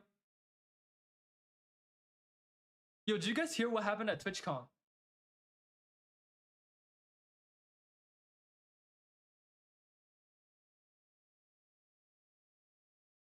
Yo, I am like, because I do social media, I am just in the scene of bystanding drama. And that's bro, I love bystanding drama. Like, does anyone else feel this way? Like, I don't want to be involved in drama, but I like to hear about it. Okay, so what happened at TwitchCon was there was this content creator called Emiru, which she's like really big.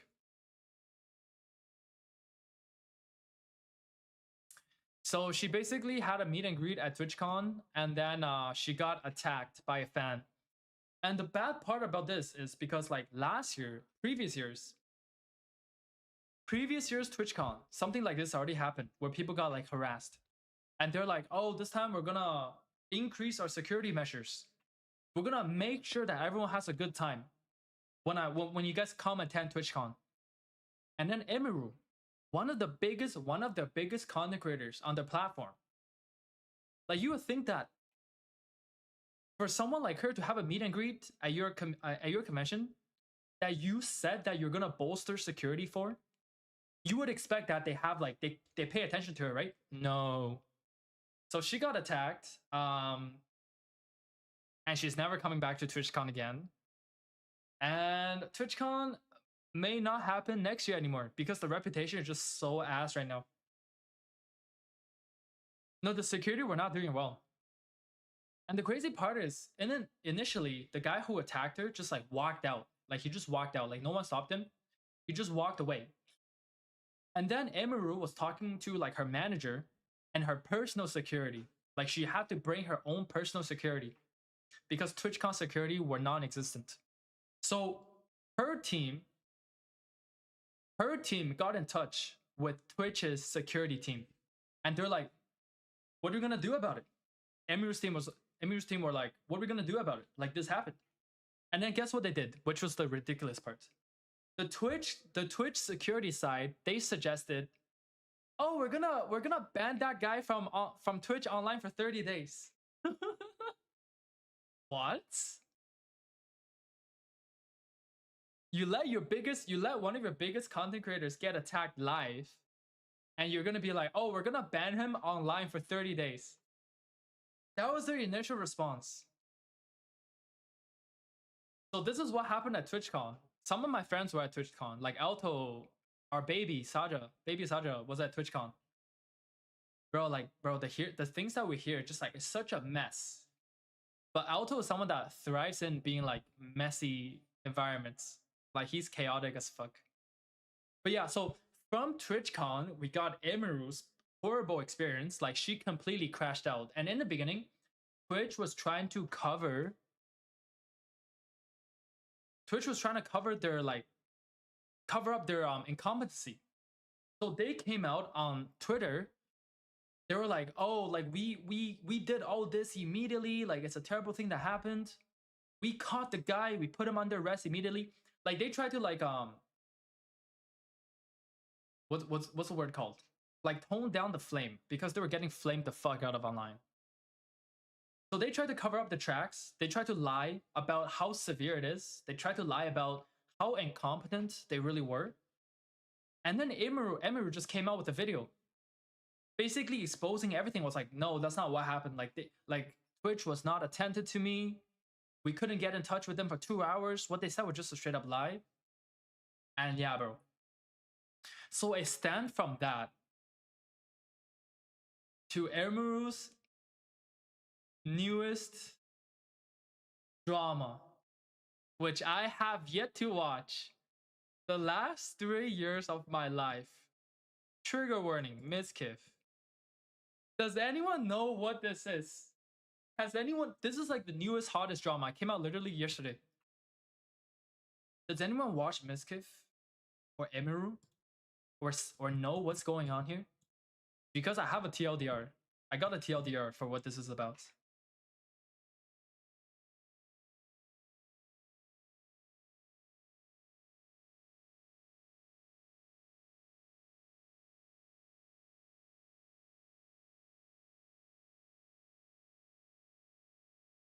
Never heard of her or Mizkif? I guess you're just not online then. They're like pretty big streamers over the years. But you really have to like watch social media like that. Like if you just watch anime, you would not know who they are.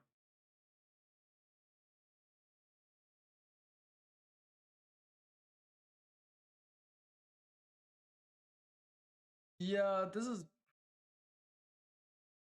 was bad.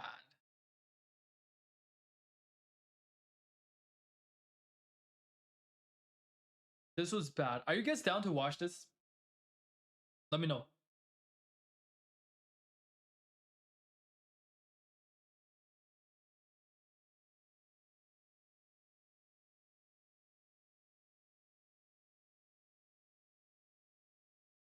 Alright, bet.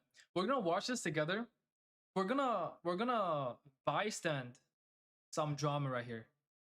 But from what I know, or from what I think I know, this is like some pretty serious shit. And Emiru, like, bro, I'm like a fan of her. So, and this is the first time she's ever like came out with something like this. I think she really like came out of her shell and just started like decided to no longer take shit from people ever since she talked about her Twitch concentration. So then she's being way more brave talking about stuff like this. So we're gonna be here, we're gonna watch it, and we're gonna support. We're gonna support because I like Emiru. So, I mean, you guys can probably tell, but today's not gonna be a normal stream. Not gonna, you know, watch videos or play games or anything today. Let me know if the audio is okay. I just have a bunch of stuff that I wanted to talk about, and then I'm probably just gonna go offline after. I'm gonna put you guys like down here. But yeah, it's I mean, you guys know, I've been streaming for 10 years. Last week was kind of the first time that I ever really like spoke about a topic. Or yo, like look something at all that happened her to me. plushies, And honestly, man. I'm really glad that I did, and I'm proud that I did. And I feel like I have to see it to its conclusion, you know, if that makes sense. Not just for myself, but for, in a way, I kind of feel like a lot of people are involved, because it doesn't just affect me. Yeah, so so that's this is why. some big Sorry about my voice. I'm very Twitch creator drama. very nervous in case you can't tell. A lot of But Kirby's, I knew a mountain that of Kirby's. this stream had to be done today, so yeah, pretty much. Yeah. So I guess might as well get started. Not Is that her notebook stall and everything? too much or anything. I know there's a lot of people here who don't normally watch, and if you're wondering, Her name is yes, Emiru. I do normally run 20-minute intros. And yes, my community at least claims that they like it. I think that they like it. I like playing songs for you guys, but anyway, yeah, anyway. We don't like it. Okay, well, whatever. Anyway, I'm probably gonna stop reading chat now as well, but you guys are free to say whatever you want, obviously. She looks nervous. I mean, it's a big topic so, for her to talk about. Yeah, like I said before, it was something that she kept inside for a long time. And like, can you guys imagine talking about a like lot of things have happened? One of your deepest since secrets the last time that you've held on for years streamed in front of an audience. In relation to what I talked about last week, the whole TwitchCon incident. Some other things happened that kind of pushed me to talk about a lot of things that I want to talk about today. So as you can see, I wrote out my notes, and so a lot of people. So because this is about this guy called Mizkif, I don't really know too much about him. I don't watch him like that, but a lot of people don't like him, and now they're like, finally a reason to justify why I don't like him. Because sometimes you just don't like someone because like the way they look, the way they act, their vibes or whatever, but you don't really have like a valid reason to really be like, oh, I hate him because of this. But then now everyone's like, oh, finally, now there's a reason for us to hate him. I have even more notes. You can't prepare. Yeah, if it seems like I'm like reading a script or something, it's because I looks like wrote an anime super girl. She likes detailed notes anime. because That's why I wanted like to make sure I didn't miss anything. So yeah. He looks like a stalker. So, yeah. Well, that is part of the allegations that she's gonna talk about. Okay.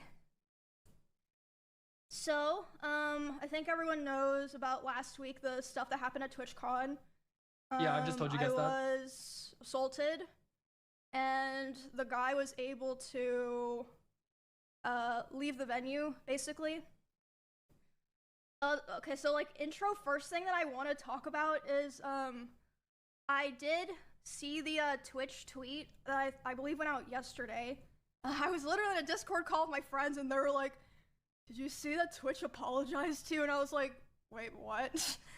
So yeah, basically what I'm trying to say is they put out that tweet. I was never apologized to privately. They put that out without like consulting me or anything. I didn't know that they were gonna do that, so that was Twitch at this point is just trying to make themselves look good. I mean, I'm glad that they're trying to like take some level of accountability, but there's a lot of things that they didn't mention in the tweet that I feel like should have been mentioned. But anyway, more stuff's been happening behind the scenes. It's all about just optics, so you know what I mean? I want to say that last week, everything I said on my stream was accurate, obviously, except for one thing. I was wrong about one thing.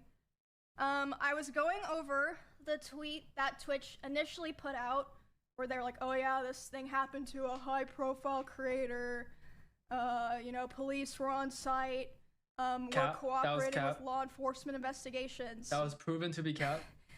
What I was wrong about was, they were not cooperating with law enforcement investigations. I found that out on Monday when I got a phone call from the San Diego police. Oh yeah, they let him go. And they basically said, hey, like we can't really do anything right now because they apparently know the name of the guy, but they're not giving it to us until a warrant goes through. Which, if you know anything about that stuff, it usually takes a while. Even you know, if it's expedited, which it was being expedited for me, but it still takes a lot of time. And they're like, yeah, they're refusing to give us the name, which as far as I'm aware is like a very common company thing where they'll they don't want to give out names of potential people involved in crimes because then like that person could maybe like sue them for giving their name to police. I don't know, something like that. That's what my lawyer said. But basically, they were Twitch was trying to make sure that the guy that assaulted me didn't sue them, which meant that the police were not able to work on the case right away. So yeah, I got a call about that on, I believe it was Monday, from the San Diego police. They were like, yeah, we're working on the warrant, but like right now, that's like all we can really do, but like we're trying our best, just like want to let you know, we're gonna keep in the loop and everything. I was like, okay. I was very frustrated because I was like, damn, like I didn't know that on Saturday. I would have said that if I knew. And then I believe it was the next day.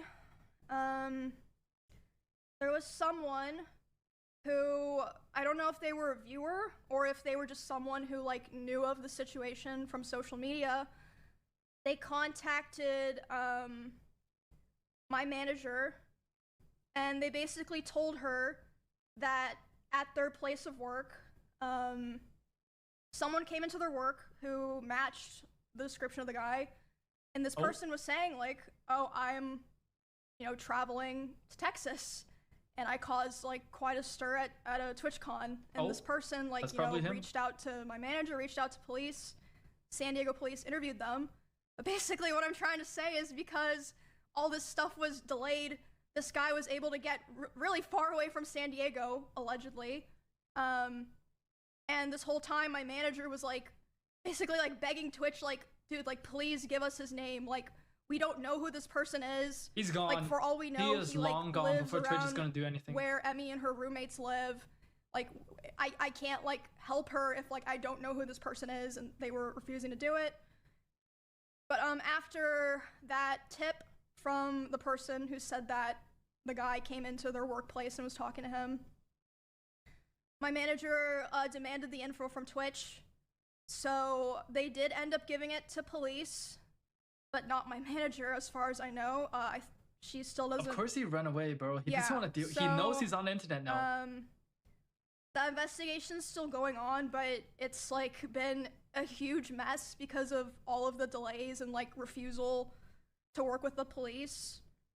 And yeah, like it's, the clip of him attack, like I wouldn't even call it attack. The clip of him like assaulting, that's the word, assaulting her went so viral that he knew he's fucked. That's why like Twitch came out with an apology. If that clip wasn't filmed and put online and it didn't go viral, Twitch wouldn't have addressed it. Which is like the frustration part of like Twitch creators seeing this shit unfold. Like, how is this allowed? But yeah, that guy's probably long gone, and Twitch wasn't being cooperative. It's ongoing. I can't like say too much about it. Like all this that I'm saying, obviously, I like. Yeah, he tried to kiss her. My lawyer. He tried to kiss the Queen Emiru. How dare he? And stuff. Who does he think he is? I do want you guys to know that Melissa has been making sure that, me and my roommates, who are obviously other pretty well-known girl streamers, that we have been safe here, paying for like security stuff, making sure we're protected. Again, my manager's been taking care of that all of her own. Twitch did not offer anything like that. Yep, listen to this. And Twitch hasn't done where shit. it is right now, pretty much. I can't say like too much about what me and my lawyer are doing, but my hope is really that there's some kind of like public resolutions that people who like have seen this and like know about everything that's happened can feel better about it. Because like I said, I don't feel like it's just about me. Like it could have been anyone that it happened to, like a small streamer who's not as lucky to have the resources or like, the reach that I have. So it's very scary. I'm pretty sure this happened to like many smaller creators, but they just weren't able to come out with the story. And yeah, I don't know where that's gonna go. What's up? Yo, we're here. I'm checking out that, Emiru's news video right now. I would speculate, about not very Mizkif. happy with me for talking about all this, but I feel like it's not fair to keep it hidden from all the people who. But she's going to. She's just recapping her TwitchCon experience Twitter right now. And Reddit and all these things. I mean, I'm not complaining about that. Obviously, you guys know I was super grateful that the guy posted it, got spread around, so that I didn't have to. Yeah. Figure out how to talk about it myself. Yeah. But so she's saying that she's grateful for the audience member who captured the moment of the assault and posted it on social media. Really heavy this week, Big ups. But obviously I've been getting a lot of support from my friends and other streamers, and obviously my manager, the people that I work with, my employees and such. But yeah, I don't want to just let this be a thing that I think that they're hoping it just blows over and gets like swept under the rug. I'm not gonna, you know, go live every stream and complain about it like, oh, you know, I got done dirty. I'm not gonna do that, but I'm gonna try to the best of my ability, keep you guys updated until there's like some kind of resolution, you know, so. Yeah, pretty heavy, intense stuff. Yeah, it's been, sorry.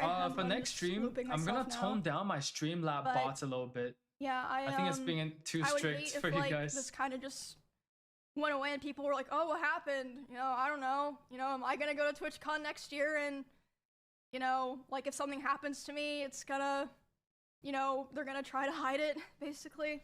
I'm just glad she's able to come out and talk about it now. Yeah. Moving on to the Mizkif stuff. So, there's that.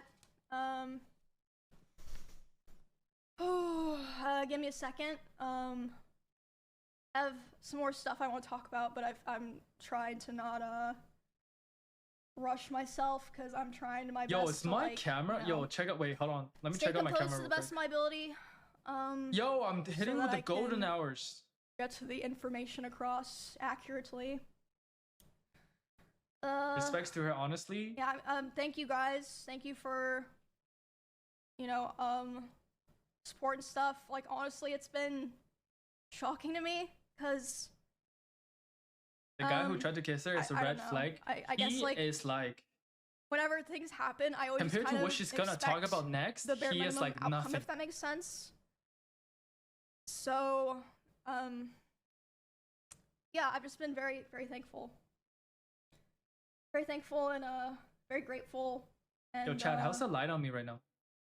I hope that I think it looks you know, pretty good, comes right? Out of this makes Golden other hour? people feel better. But regardless, like I said, I'm done with going to TwitchCon. Probably done entirely with it's like convention blinding my eyes right streams. now. I feel like it's just time, you know.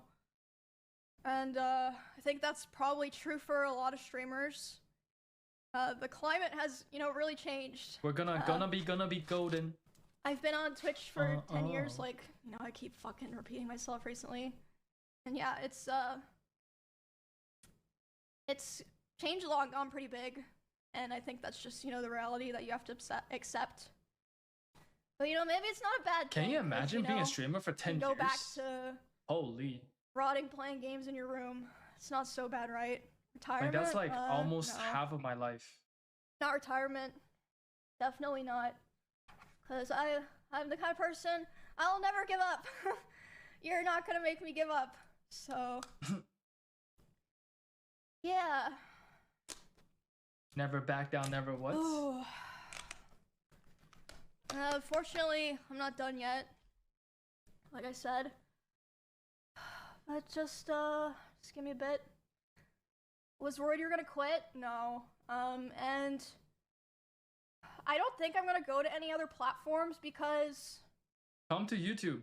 I mean, first of all, where would I go? Honestly, Twitch And chat second culture of is really all, nice. I really think that, you know, this is something that was just, I mean, this is just me, you know, being optimistic, but Like I feel like the it was I just missed a Twitch case chat of as like, well. you know, we didn't realize that these things could happen, and we obviously don't want them to happen, and like, you know, things will be better. And I mean, I'm not gonna leave you guys because of, you know, something that someone Yo, our else chat did. is like YouTube is growing. I mean, yeah, there's like other places Go to that, Kick. you know, I upload content, but Twitch is like really my home.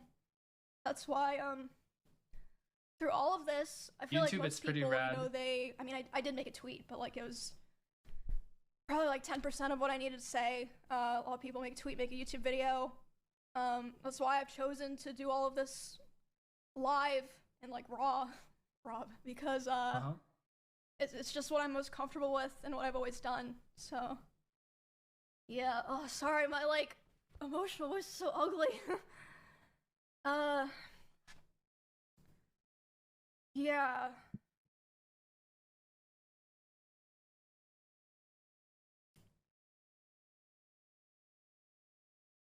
I don't know. know, it's just crazy. I just never thought things like this would happen, or I'd ever be doing a stream like this. It just feels very strange because it's just very out of my element. Bro, I love reading her I've chat. It's so never really, supportive. for the most take your part, time. Commented on Don't panic. drama or like self-inserted in situations, but I guess in this situation I'm kind of like stuck in the middle of it against my will. So it's like if I don't do it, who else is gonna do it? I'm just gonna take a second. Sorry, I've said that like 4 times, but this is it's a lot. I hate drama streams. Me too, man. Bro, like, I could have come home. I could have worked on beating Cinna and Clint's fucking Mega Bonk scores. Now look what I have to do. So fucking annoying. I had to cancel my plans. When's the Soda Pop video coming out? Which Don't reminds ask me, ask Danny. Probably in under 2 weeks, like I said before. I don't think there's gonna be a Halloween stream this year. I don't think that's realistic. With, Do you guys celebrate Halloween? Kind of the vibes. Maybe of we could things play right some now. horror games. But I see some mean, horror games on Steam. I'm interested. everyone gonna be mad at me if I do like, you know, like a Halloween in November thing. Oh, the sun's so Or, I mean, hot on there's my always face right next now. year, right? I mean, yeah. I mean, things One sec. happen outside of your control. So, yeah.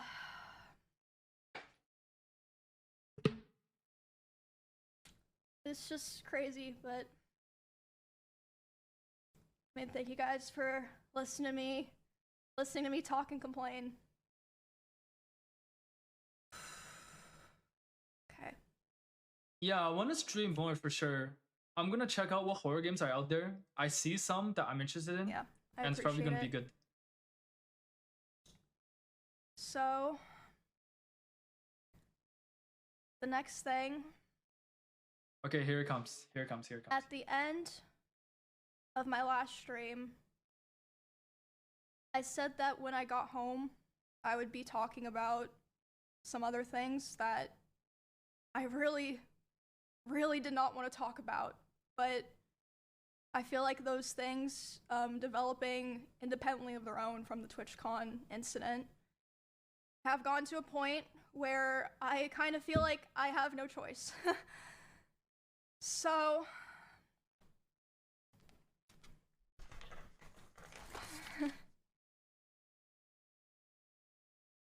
I've already seen a lot of people speculating about what I'm going to be talking about.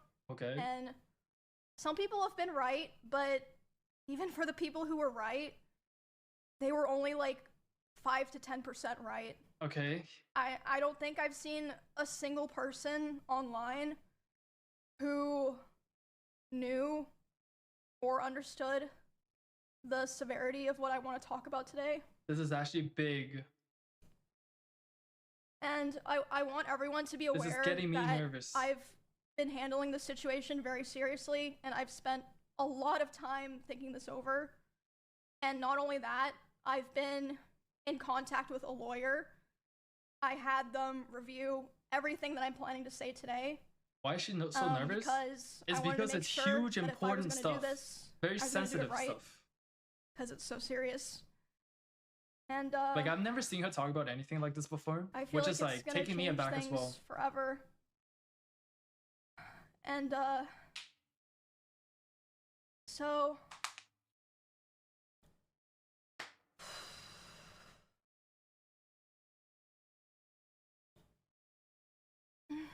Yo, I'm feeling the nerves. today, I'm finally going to be opening up about and telling everyone. Okay. Sorry, I swear I'm not trying to like make this dramatic or something. Like I said, I really wish I were not feeling like I had to do this. Just give me some time.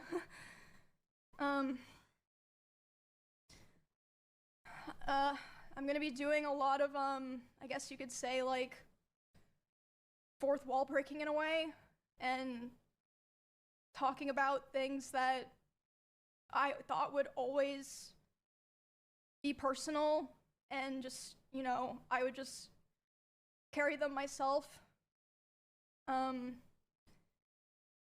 Today, I'm finally gonna be opening up about the psychological and domestic abuse, stalking and harassment, sexual assault, and threats of blackmail that Mizkif has done towards me, and some of these issues which are still ongoing.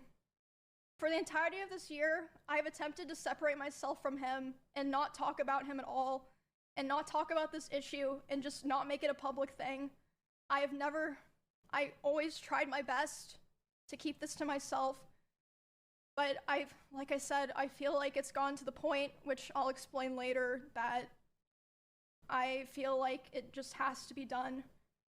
And I have always believed in not condemning people or starting drama online. So I'm sure a lot of people are going to be asking, why am I doing this and why now? And I would like to explain that before I get started so that people understand what prompted me to do this today, and that it's not just on a whim or something like that. Okay, so like I said, I took a lot of notes, so forgive me if I just end up reading off my notes. The first and probably most severe reason is that one of the rules that I set for myself a long time ago about withholding this information was that if I ever felt like somebody else was in danger or being hurt, I would then make myself speak about it. And 2 weeks ago, actually 3 weeks ago now, I was informed by 3 separate people, one of whom was present for said incident, that he had done something similar to something that he had done to me, and to someone in LA at the end of September. And this person is not a streamer or content creator, but obviously that does not matter. And because of this, I cannot in good conscience sit here knowing that I know critical information about someone that almost no one else does and not say anything. Expose this bitch. I think that most issues and dramas should stay private and off the internet. True. And I still hold that belief to this day, and I will hold that belief going forward. However, there are certain things that cross the line, and I say that the line has been crossed too many times to be count. There's a point where I believe that people deserve to know. I think that at a certain point, if you know a lot of things about someone and you don't say anything to look out for others, it's wrong. It's wrong to keep it to yourself. I don't want what happened to me or what has happened to other people because of him to happen to other people. And I don't believe he will ever stop behaving the way he does. But regardless, he's a creep like I said, at heart. One of the main reasons I decided to do this stream is to come out about all of this, because I can't hold on to it any longer, because it feels wrong to do so.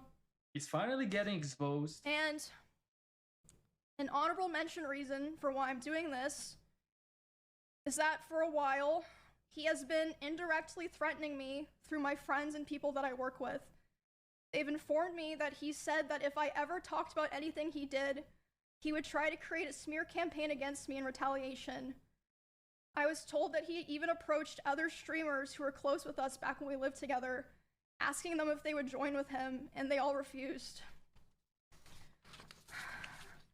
At TwitchCon, he approached one of my employees, threatening them and saying if I ever talked about him, he would destroy me.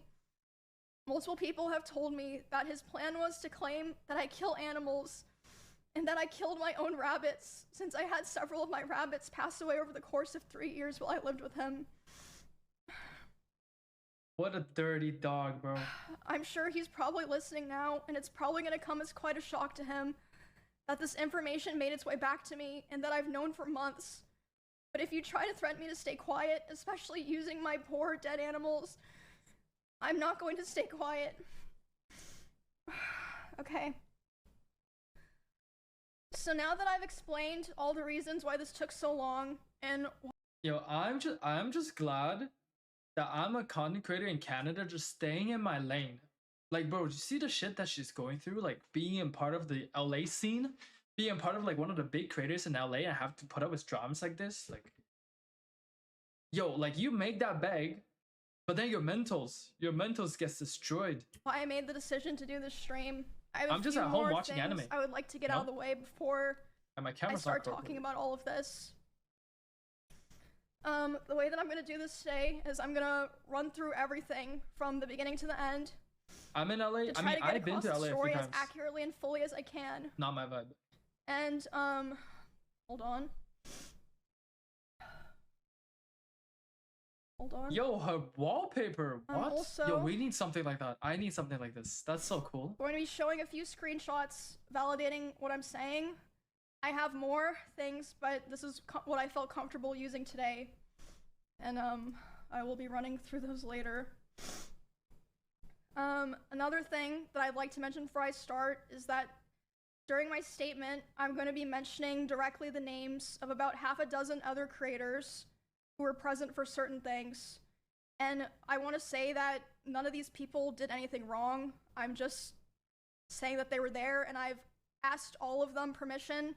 They all said that it was fine to include their names, but I know this won't stop everyone, but I ask people, for the streamers that I mentioned, please don't go bothering them or asking them for more information. If there's something else that they want to say, they'll say it themselves, so there's no point to go pester them and bother them about it. I have an idea on some of them, who they are. There are also streamers who gave me permission to share things that they relayed to me privately, but asked me to redact their names, which I, of course, did. And the last thing that I want to make clear is that not every person that I interact with or that I'm friends with knew the extent of all of these things. And in fact, most of them didn't. And some of them didn't even know anything at all. I tried to keep things private with my close friends, but if anyone during the past year ever approached me asking questions, I didn't lie and I told them the truth. But yeah, I don't want there to be some kind of witch hunt like, oh, you know, you knew and this, no. A lot of people, you know, didn't know everything or didn't know anything. Okay, I think that's all that I have to get out of the way to start. What anime do you recommend for? Bro, just look on my anime list. Take one of the highest rated ones. There you go. So, this is public information. I initially moved in. Sorry, I'm still sick, like I said.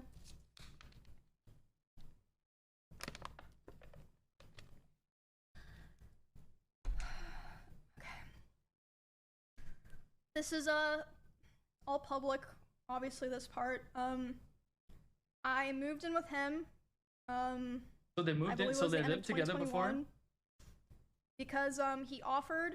I was living alone at the time, and I was having stalker issues in Kansas, and I mean, you guys know like all the stuff that happened there. Yeah, Demon Slayer's good. I ended up joining like, everyone should watch the it. org and everything.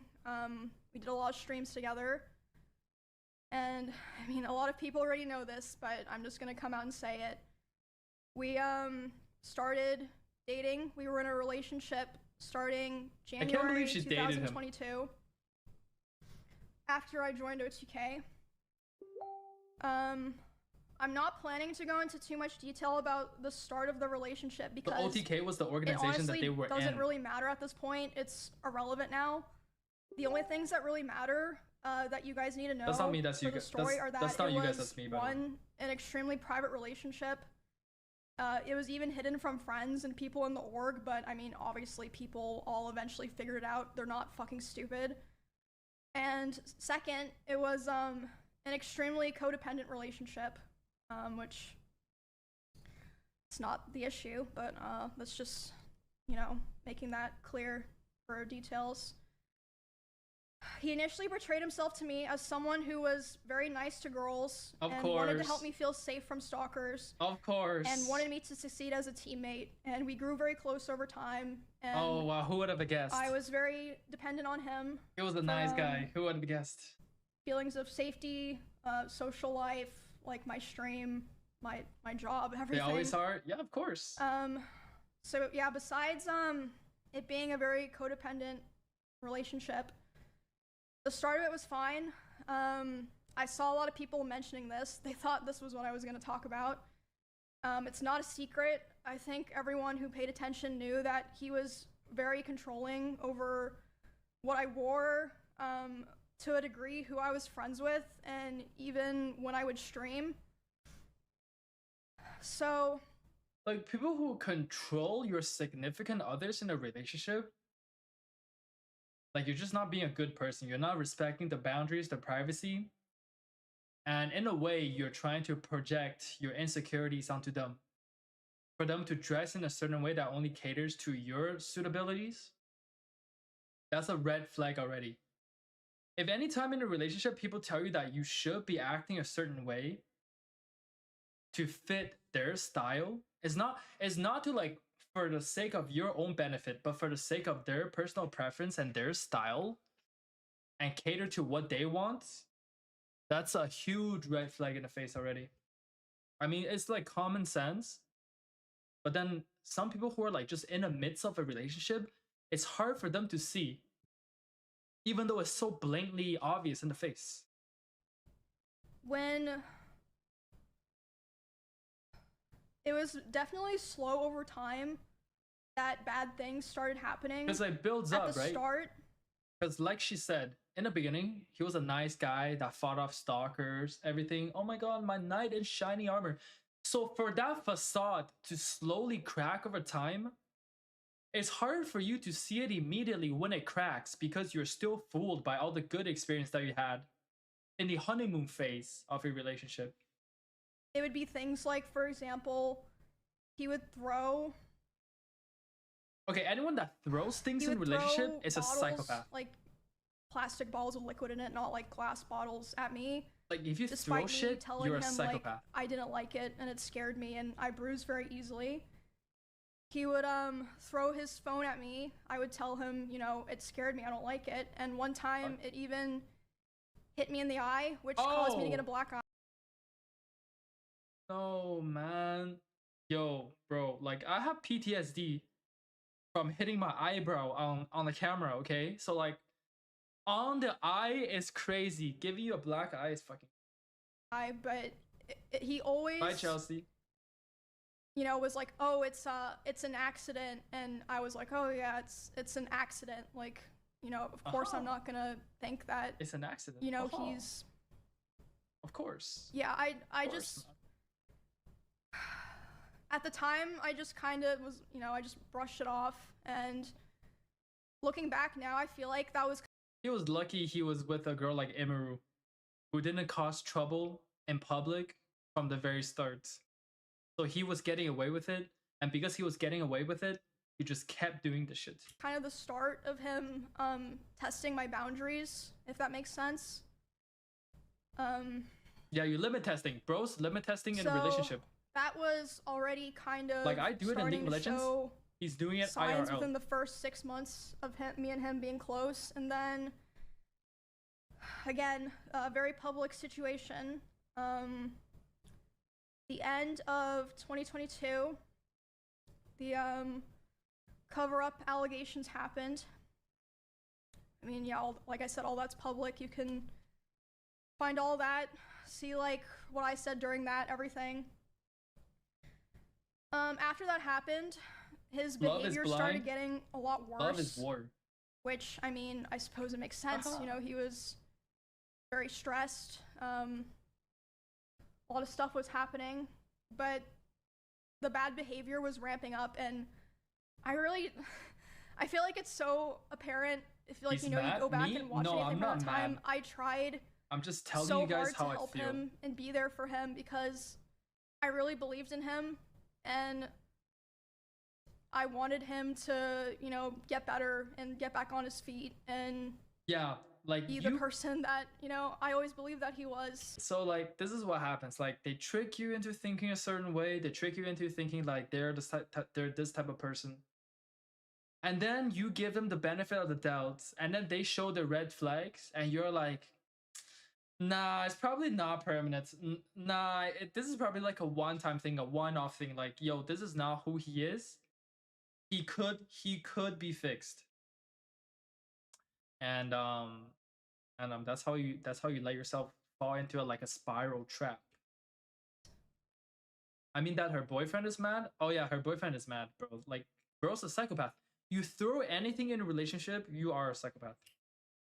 But that unfortunately did not really happen.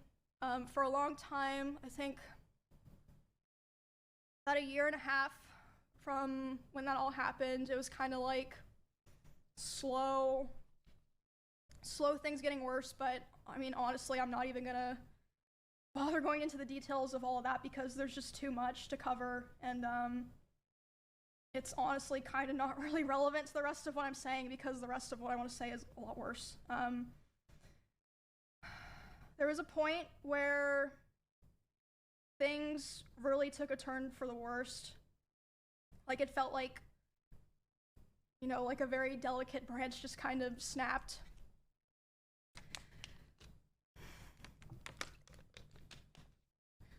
So, and again, a lot of people are like vaguely aware of this, but I'll explain it for people who aren't, you know, chronically tapped into all that stuff. That's us. That's us who are just tuning in. So for a long time after the like cover-up allegations happened and he was like starting to kind of struggle on his stream, he got mad at her. Like, Mizkif got mad at Emiru because she pulled more viewers than him. He wanted to stream at the same time as me. Like, we really avoided it. And to me at the time, it made sense because, you know, I was like, well, of course, like, you know, we share a lot of community members. Right. If we're live at separate times, we're both going to perform better. You know, it makes sense. Yeah, that makes sense. But, yeah, we were never really live doing the same thing at the same time for a long time, with the exception of, like, things like events or sponsors or, like, you know, just special things. For a very long time, and a lot of you guys probably noticed that I would only usually stream on Tuesdays, Thursdays, and Saturdays. That was, because of him. And, now I stream whenever I want, but, whenever the fuck I want. The first yes, time that we ever streamed at the same time was for the 2024 Rust Kingdoms event on Twitch. Oh yeah, that was the thing. We were sharing drops, so it was the first Rust time together in a very long time that we were both going to be live at the same time. And they were live at the same time. Basically, I know you're probably like, what the playing fuck's the same game at the same time. Wow, can you believe that? It'll make sense in a bit. So I'm live, he's live, we're both streaming, and like I said, you can go find all of this. This is public. There are clips of this. We're both streaming the Rust event. I saw it on Twitter. And I thought it was going really well. I thought everyone was having fun. Yep. I was like, oh, this is great. Everyone's, you know, doing the same thing at the same time. We're all hanging out. You know, we're gonna have fun. Like, I was really, really excited. And then I start seeing in my chat people start saying unofficial Miz raid, and I'm like, what does that mean? And then I check my Discord messages, and he's messaging me. He's saying like, Emmy, you know, I'm gonna kill myself. I waited, or I'm gonna KMS. I waited so long for this, etc. And basically he was upset because I had higher viewership than him. Yep. That's literally it. That was the clip I saw on Twitter. It's literally like, so he was streaming. He was like nonchalant, happy. And then the moment he realized Emiru had a higher viewer count than him, you could see the expression and the energy and his face just dropped. And it was funny as fuck. And now he's saying like, bro, he's messaging her and be like, yo, I waited a long time to stream this. You have more viewership than me. I'm gonna kill myself. I had higher viewership than him. What a fucking And like I said, rat. this is during an event. So there were drops. Like everyone knows when there's drops, like it's not even No, you can see the sadness in her voice because from her perspective, it's like, yo, we're a couple, we're having fun together. Yes, we're streaming at the same time, but like, who gives a fuck? Like, what's the big idea? I have more viewers than you. Your girlfriend is popular. That should be a good thing. But everything becomes a competition. And then she has to come from her POV where her ex was upset at her because she pulled more viewers than him. It's not her fault she pulled more viewers, right? Like, fucking real, but yeah, he starts messaging me, he's really upset. I tried to tell him, I was like, bro, you should come back and play. Everyone's having fun. oh my god, he rage quit. He rage. Yo, come back. Yo, come back. I'll stop streaming. I'll stop streaming so my viewers can go to you. Come back, please. Please. What a baby. What a Everyone's big like baby. wondering where you are. But yeah, he ended his stream. He And ended his then stream. Oh my god. I'm Oh my still god. live, you know, trying to act like nothing's wrong. And in that house, I had a glass door so I could like see this was happening. He was walking behind me, making sure that I knew he was there. And by the He was way, horrifying. so there were many ways out of that house if he wanted to leave the house that were closer to his stream room. He intentionally chose the door that was right by my room. I feel like that's pretty apparent, at least to me. Yeah, he wanted her to know. He starts walking behind my stream and slamming the door so loud that my noise gate can pick it up. So even people on my stream are able to hear this is happening. So a noise gate is something you set on your streaming software. Like you cap your noise at a certain level. So anything above that will not get through it because it's too loud. It's too loud. And he slammed the door loud enough for that to pick up. He really went beyond plus ultra on that noise gate. And he slams it so hard and so many times. Bro, he just like, this is just like self-pity behavior. It's like, yo, you have to see me depressed right now. You have to see the after state of me rage quitting live because you have more viewers than me. Times that the front door literally broke. The lock did not work anymore. Damn. It didn't work for months, and Damn. it would just make this horrible sound that I would have to hear like every fucking day. But anyway, so I hear him back there doing this, and I'm like, what the fuck is going on? So I tell my stream, I'm like, hey, guys, I'll be right back. Guys, I have a monkey problem I get up and I in go my talk house. to him, and I'm like, hey, what's going on? And he's like, Emmy, like, I hate all you guys. Like, all you guys do is just take from me, and like, I'm just done. Like, I'm just done. And I was He like, is done, this is, done, like, done. really happening because of Rush drops? And he was like, I don't know what else to do. He was like going off on me, like Because basically of Rust. saying that Because of Rust, the he game. hated me. And I was like, well, I don't know what to do now. And he was like, go finish your stream so that people don't know anything's wrong. And I stop in the bathroom outside my stream room, and I'm like That you Kpop know, Demon Hunter? checking my makeup, trying to make sure people can't tell that I was like crying. And I'm only in there for like 30 seconds, and he comes and like looms in the doorway. He's like, what are you doing? And I'm like, oh, I'm just checking my makeup. So I go back and Checking my I makeup stream because for a couple your hours, traumatizing story made me finish the cry. stream, do my best to just like, you know, carry on the show basically. The show must go on. And yeah, after that, like I said, was when things started to get really fucking bad. It was like something just snapped.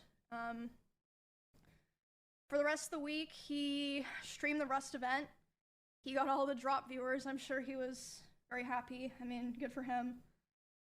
And during that time, I obviously was like thinking and processing a lot of what happened. But I mean, it was a lot because this person was at the time like kind of it was like my partner and my best friend, and like the only person that like I really talked to ever. Ugh, psychopath. Like, at least off stream.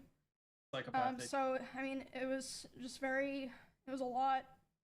But the very next stream, I went live about a week after that, and I announced that I was planning to move because I knew that I would have to move. So I was like, okay, I have to go live and say this so that, you know, kind of force myself to commit to it, right? Does that make sense? You can see her hands are shaking, obviously, swapping the papers. I didn't move out right away, but after like all of that Rust stuff happened was when the other domestic abuse stuff really started.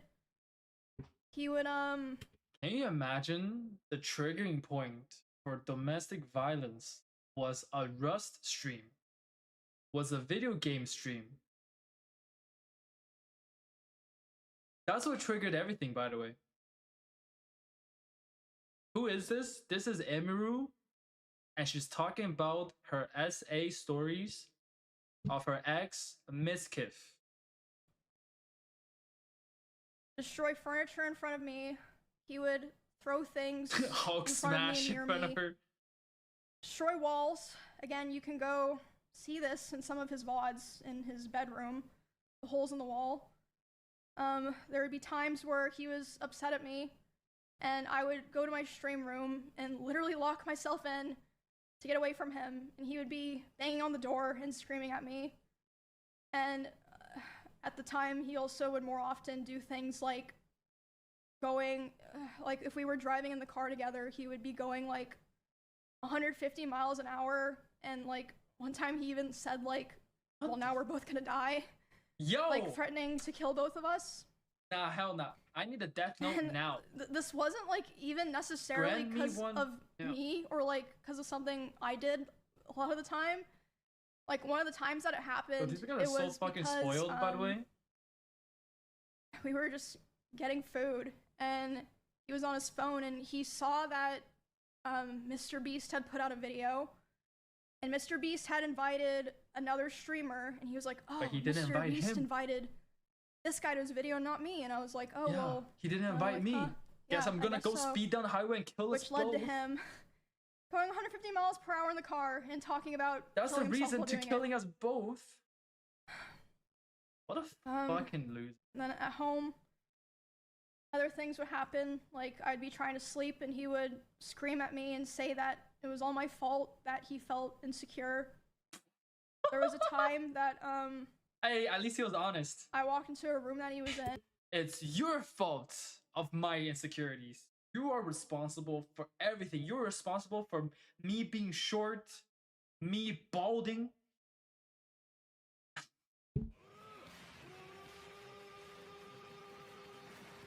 Hey, thank you for the super chat. Big fan here, started One Piece because of you. 사랑해. 사랑합니다. And as soon as he Why did bro date her? No. Listen, this is what all guys say. Like, guys, when you want to date a girl, and then once you get her, like once you get past the chasing period, you start to settle in and you start taking her for granted, and then you're like, man, because you take her for granted, you start to show more of your true self, and then you find someone to blame for your problems. Yeah. saw me there, It's not her. Like, this would have happened to anyone that he dated, in my opinion. he threw his phone at the dresser and started yelling because I had posted a YouTube video within the same couple of days as him, Oh no, don't tell and me. mine was doing better. Oh, such So trivial basically, reasons. I felt like Such I was kind trivial of stuck reasons, bro. in a loop where I felt like I had to constantly perform and like prove my value to not be thrown away. But at the same time, if I ever performed too well, I was gonna be punished for it. And Man. it just felt like a very rough situation to be stuck in because Nathaniel, thank you for becoming a streaming is my member. hobby and Appreciate my you. job. Like it's a huge part of my life, even before My goat. you know, I met him and became like a larger creator. And I remember thinking all the time how it felt like he hated me, but he still wanted me around for his channel and like his thumbnails and everything. And this is still before I moved out. There was a time where it was the tension in the house was so unbearable that I would sneak out thick, and you I can cut it would with a knife. sneak into Esfan's house using my code. And Esfan didn't know why I was doing this. He saw me a couple times. I'd be like, oh, I'm just gonna go take a nap in your guest room. He'd be like, yeah, that's fine. Are you thinking of dating anytime soon because of this story? Esfan's house. I've been open to dating for like a while now. Peace and quiet. But That's like last year. I've been open to dating. Out where I was going, and he would Bro, go over why to does my Esfan's camera house always to move keep without my telling me permission? off. And there was a time that he did it, and I was laying in the guest room bed, and one of the roommates in that house had come to see like why I was crying, and they were standing in the corner, and he came in, and he was very physically aggressive. He was like, Emmy, like, what are you doing? Like, angry. And then as soon as he turned and saw this other person standing there, he instantly like deflated and changed his tone. He was like, oh, Emmy, I was wondering where you were. Like, are you coming home? God. And that roommate like later asked me about it, and they were like, what the fuck was that? Like, are you okay? And I was just like, oh, it's nothing, because I felt like a lot of the reason that I didn't tell the people around me was because I felt like no one would understand, or even if they understood, it would just be a burden to them, because all of our streams and social circles and communities are so intertwined. I was like, maybe it's just better for me to deal with this and like hope things get better. It's like when your personal life gets intertwined with your work life. Because they stream together. I honestly don't like even remember what the final straw was that I finally was like, okay, it's time to go. It's time to break up. Let's wrap it up. The house that I lived in before this one, like pretty much immediately after the like breaking the front door thing happened, but I was still like scared and unsure. So I don't remember what. Where's the guy? The guy is still around. The guy is still streaming. So no one really knew about this, about him, about Mizkif, until Emmy dropped this just now, just like yesterday. So a lot of this, like, people are hearing it for the first time. And even people who have speculated something was wrong before, they didn't really know to the extent of like what she's saying right now. They just knew like 5 to 10%, according to her. That's what she said.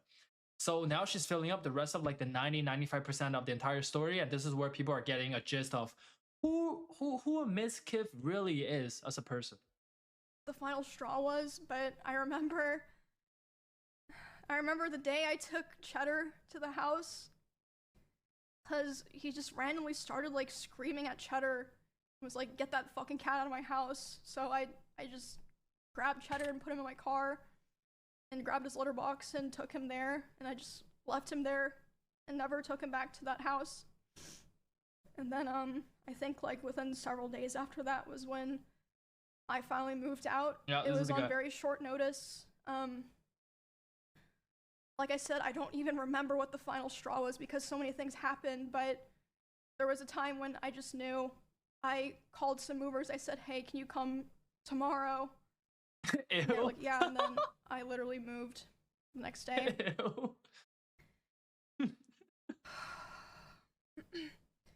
Moving out into the last house that I lived in was a huge step mentally because, like I said, a big part of why I moved into the first house in Texas in the first place was because I felt like it was the safest option for me because, you know, I am a girl where it's like kind of scary for me to be living alone. So it was very hard, and at the time, even though like all these other things had already happened, I was very hopeful that me and him could be cordial and like eventually like things would be fine, at least publicly, like for stream reasons, that, you know, everyone could just keep streaming like nothing had happened. And, you know, at the time I thought that would be the best thing to do, and I felt really like unproblematic. If I, you know, separated myself from him without explaining anything, like she's people really that trying. Watched us wouldn't understand. and would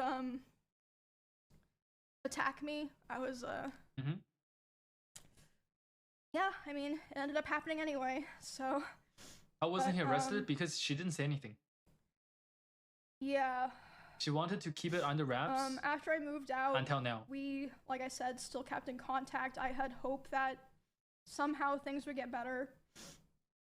He would always beg for me to come back, and he would promise therapy and change and no, like, not the therapy even promise. Talk to other people and like kind of present like, oh, the I therapy wanna promise, yo, that's a card to play. change. I want to be better for Emmy or whatever. You play the victim card, and you There play the was, therapy a card. short period in October where we had broken up because, I mean, honestly, it doesn't matter now. And when that happened, I honestly felt relieved because I was like, okay, finally, it's I'm like free. on his terms. So that means he'll be satisfied and he'll be able to say it was his choice, and he'll leave me alone. Because whenever I would try to push for it, it just felt like I couldn't like really sever it, if that makes sense. Honestly, that's how I felt when I dated my first ex. At that time, I was kind of like over it, but then I didn't want to be the one who brought up the breakup, because like I feel like word's gonna spread, and her friends is gonna think that I'm an asshole. So then I waited until she brought it up to me to break up with me, and I was like, oh, okay. Well, since you brought it up, I have nothing to do with it anymore. So I was like in a way I relate. It's like I'm free. This is what Aaron fought for. But the I mean, freedom. obviously, hence me doing the stream, that was not the end of it.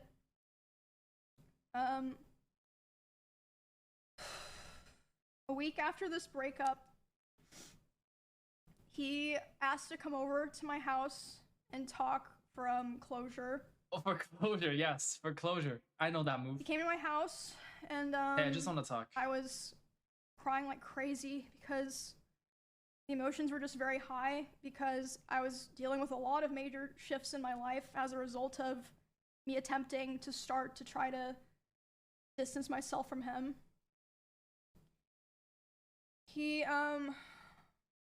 So yeah, we were just talking and I was crying a lot. Not that move. Yo, let me open up my book of red flags.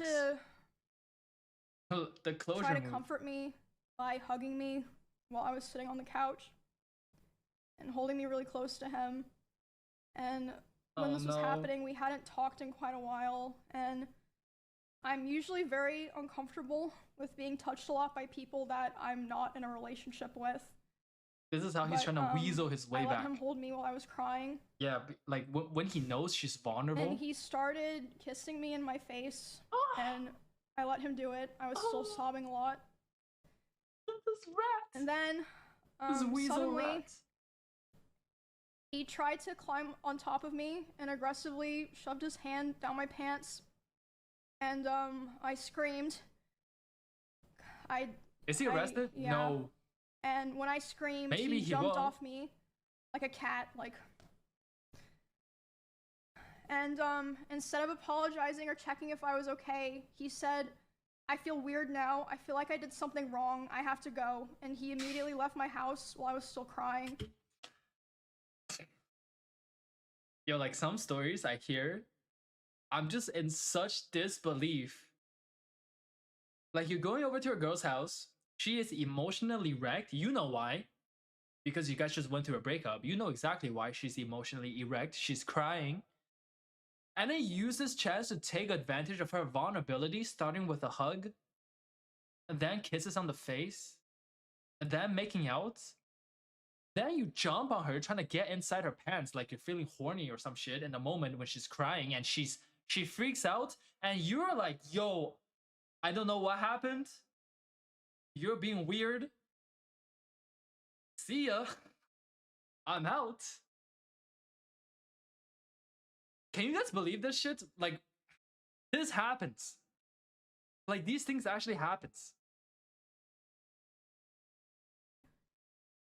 Without checking if I was okay or anything. And at the time, I was still making excuses for him, and I was still afraid of causing trouble Yeah, I for think other that's the thing. streamers around us, Like or causing like trouble in a you know, community where everyone knows making each other. things weird for viewers. I know that probably sounds crazy, but like I just felt this pressure, like I had to try to keep things together.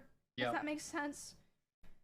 I felt like I'd cause trouble for so many other people if I ever said anything bad about him, or if I caused rifts in our friend group or streamer group. I tried to stay on good terms with him and hold everything in, and also I still cared about him a lot, and I still at that point had hope that things would get better and that, you know, he would improve. And he'd also always hammer into me how he never physically abused me because he never hit me, and he would coach me and tell me to tell people or other streamers who were asking about it. Oh my god. Because they were concerned. He would say, oh my god, he's training her to be his PR team. Imagine you have to train. Yeah, imagine you have to PR train your girlfriend.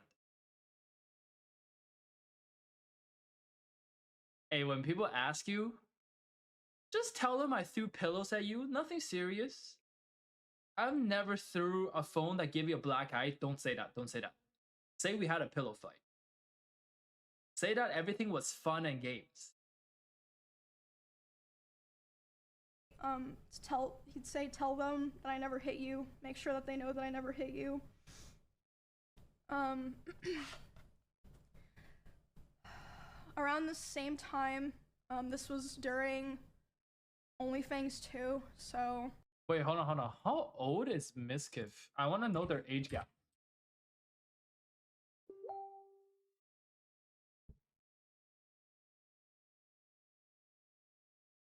He is 30. Okay, actually the age gap is not that much. It's fine. Okay, okay. I thought the age gap would be bigger. I guess like December-ish. He would often message me in the middle of my streams and berate me for things like playing the same class as him in WoW because he thought it would make people think that I was better than him. And again, like I said earlier, I felt like I was stuck in a constant loop where I had to perform well to not be thrown away. But if I performed too well, I was gonna be punished. And that's crazy, bro. I actually wanted to You have to find that sweet spot to satisfy him. Because obviously a lot of these things, yeah, I'm not gonna fully read these out because I honestly just don't want to read them out, but I feel like I want to show them to like kind of show what I'm saying.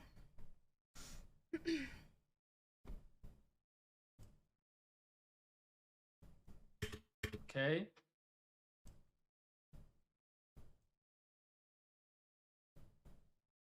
Oh my god, they're arguing over WoW. And I am planning to probably post the VOD of this somewhere, so if, you know, you want to read this later, that's fine, I guess. And again, this was all happening while I was live. You can literally go find the stream and see me trying to deal with this while I'm live in the middle of a dungeon, trying to just play the fucking game. But I'm gonna wait for her to be done and I'm gonna read it. Emmy, do it. Let me handle all the hate the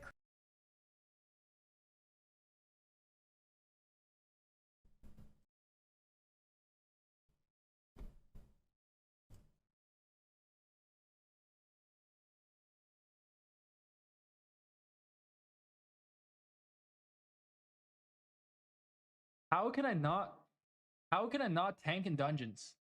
You should have don't have to because you're a DPS. My group didn't have any other warriors. Yeah, I know where this is going and I'm not dealing with it. I asked for a boundary and it's always crossed. You don't know boundaries. Bro is crashing out on WoW classes.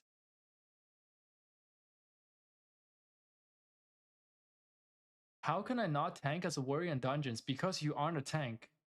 When I said I don't want to be tank, I meant I don't want to tank in raid, which is still true because I don't know what I'm doing. You do not need to tank in dungeons. Now I'm gonna get so much shit non-stop. Emmy is better. Emmy this. I can't have anything. Emmy. The VOD of this.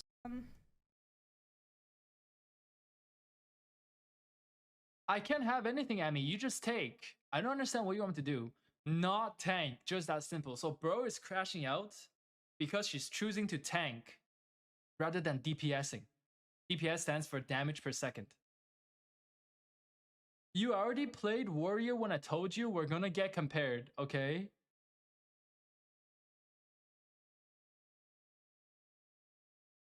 Another warrior can tank. Bro is literally just freaked out whether that Emmy's warrior is tanky or not. I didn't have another warrior in any of my groups today, and no warriors wanted to join. So yeah, she has to tank as the warrior. Girl with 27k couldn't find a warrior. 27k viewers, I'm guessing. You can every time, you just want to tank. I know what you're doing, I'm not dealing with it. There were no warriors asking to join. Why is it bad for me to pull in dungeons? Because now I'm gonna get compared non-stop, because now people are just going to say you're better because I told you this when you first told me you want to play warrior and it's already happening and you just don't care about this stuff ever. There's no boundaries with you. So she's saying that she is dealing with this, like having this back and forth conversation with him while she's live. And trying to just play the fucking game. Tank, Emmy, do it. Yo, he's actually so crashing out. Let me handle the hate, the criticism, the you're worse than Emmys. The Emmy is so much better.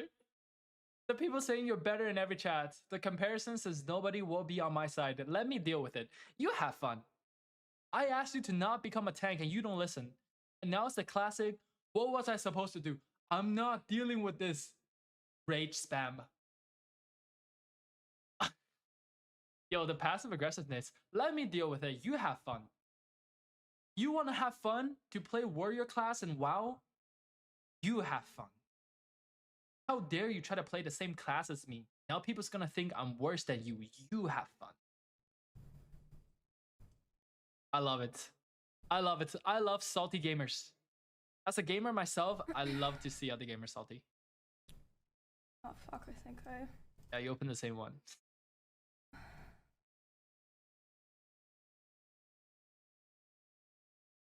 Bro, literally, look, what the fuck am I supposed to do? I'm playing the game. I'm playing the game. That's what I'm doing. Bro is crashing out because she's playing.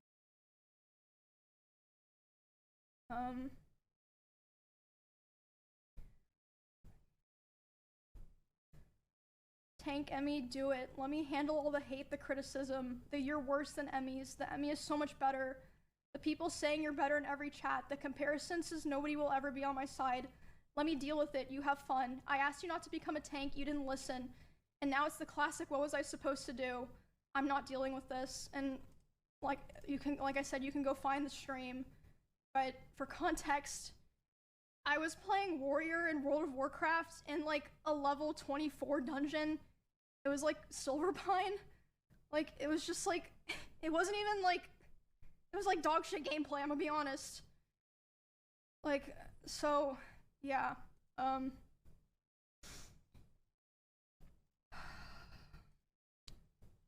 Yeah, yeah, you can, Bro crashed out over a role in a game that wasn't even competitive. read that later, I suppose, if, You can really see the insecurity from his messages. Yo, my girlfriend's so much better than me like at I said gaming. before, Fuck. Shit, hold on. Fuck, my life sucks. My girlfriend's better than me at gaming. I was constantly trying so hard to compromise with him because I wanted to be cool and I wanted us to be able to coexist in the same streaming sphere. Man. But I felt like I could just never wanted to win, play the and same he game as him. hated my whole existence. Like ever since that one stream where I had like a little bit more viewers than him. And he would say that it was my fault that his stream was dying because most of his viewers liked me, and whenever he hit on another girl, they would be confused or not take it seriously because they knew that me and him were together privately. And he said if he would be able to hit on other girls and convince them that it was real, he would get his career back. Wait, you guys understood that properly, right? So he's asking the right to publicly pretend that he can be with other girls when everyone knows that they're dating. That was like started within the last couple of weeks that we spoke to each other. He started saying terrible things to me about other streamers in Austin. In particular, one specific streamer who I know there's a lot of people that know he has beef with certain streamers. It was not one of those streamers. It was someone who to this day has been nothing but nice to him. He would say horrible things about this person, like about them in their stream, and it was very hard to listen to. And just in general, he would say horrible things about other streamers in Austin, like, I quote, "I hate everyone here. You are all useless to me. You're worthless to me because it does nothing for my stream anymore to collab with any of you." And him saying that was the final straw for me. The day that he said that to me about other people was the first day that I ever, for the first time, started to ignore his calls and messages. And because of that, he even threatened to come to my house if I didn't answer. But I did end up calling him back, and I spoke to him, and I basically told him that I felt like I could finally see things for what they were. And he started panicking, and he was super apologetic, and he was saying he didn't want to lose me, which wasn't the first time that he like did something like that and was like, you know, basically begging me not to leave. But that was definitely the most extreme time. And again, like I said, I always had the hope that things would be cordial, or that, you know, we could be fine with each other. This game is not sponsored by Epic Games, by the way. I just forgot to take out the announcement. We were going to talk about all of that. We talked about it about a week later, and instead of apologizing for anything, he basically told me that he realized he needed to go to Japan and LA to get his viewership back up, and he was basically too young to focus on friendships and relationships. Too young? He's 30. And it was I mean, despite everything, like I said, I still cared about him, so it was still hard. And I mean, it was like a mix of feelings, you know, like I was devastated, but I was also so relieved. But because of the past incidents during like other fights and times I would try to separate myself from him, past incidents during those times of him manipulating me into staying close with him and giving him more chances, sexually assaulting me, the abuse, and just him generally not being a very nice person. After that, I decided that the only solution and way for me to move forward, I made the hard decision, but I know now for sure the right one, was to finally completely cut contact with him. I knew it'd be very hard because our careers and our communities were so intertwined. Right. But I knew that I had to do it and that there was no other choice. So I have not spoken to him since January of this year. It's been 10 months. But you think that's the end? It is unfortunately not. I haven't spoken to him since January of this year. It only took a couple of weeks, but soon the messages started. He has attempted to contact me over 40 times individually this year in individual texts, Discord messages, Instagram DMs, and phone calls. Have you no shame when you call someone that many times and they don't try to get back to you? But I would stop after like 3 times. I'm like, okay, you don't want to talk to me after I tried to call you 3 times? I'm done. I'm good. And at first, I have too much self-respect.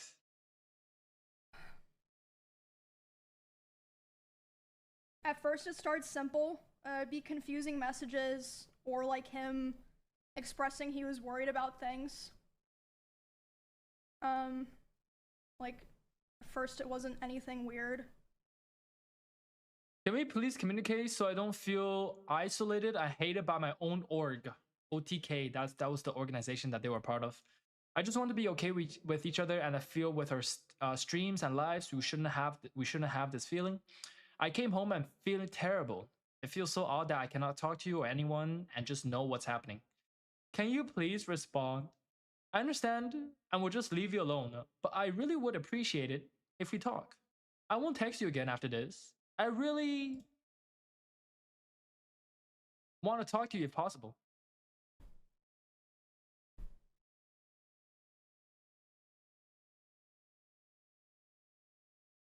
Bro, it keeps going. Hey, I found out you weren't invited to the party. I know you wouldn't want to go, but I didn't do invites. You were invited, of course, and I hope we are doing okay and one day we can talk. Amy, can we please talk? I really need to tell you things. I'm so sorry for the past few months. I'm so sorry for so much that happened. I need this time to be alone, but I really love you so much. I just needed to know what being alone, and I learned I need you. Broken English. I don't want to be without you. I regret so much. Something hurt you and I left, but I know I needed it. Okay.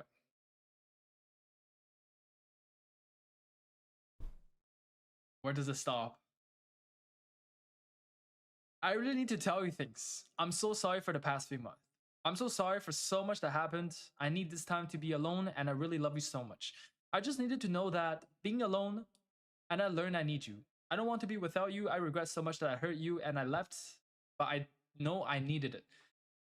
Yo, his grammar is pissing me off. Please, call me. I haven't stopped thinking about you in months. I know what I want, and it's you, and only you. I've been nothing but miserable without you. I love you, Emmy. And if you take me back, I want us to be a real relationship. I want us to go on dates, to live together, to plan our lives. I want so much with you, I'm assuming.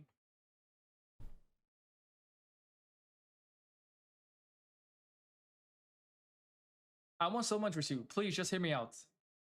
I wrote out a lot of how I feel.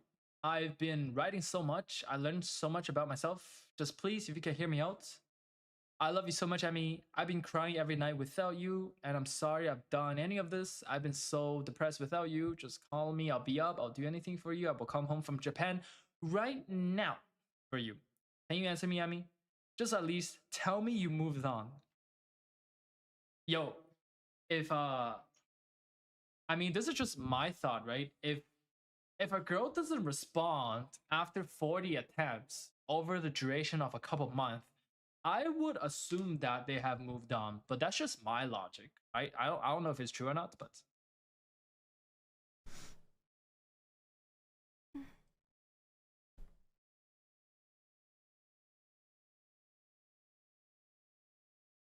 oh. Hey, would you be willing to talk? It's April 11th now. He started, the very first message started on January 21st. Hey, I know it's been a while. I just want to say I'm going back to Austin next week, and I think that you and I should at least be able to talk and communicate with each other. I'm gonna be also doing a lot of collabs, and I know you've been doing a lot of collabs lately, and I feel like we should be amicable with each other, so it's not weird because we're both now doing a lot of clubs. I think he meant to say a lot of collabs. And I feel like it would be really weird considering we're both also in the same, or that we're just not talking to each other at all and have zero communication. I want to come back and first at least be. Is not someone who loves or cares about you.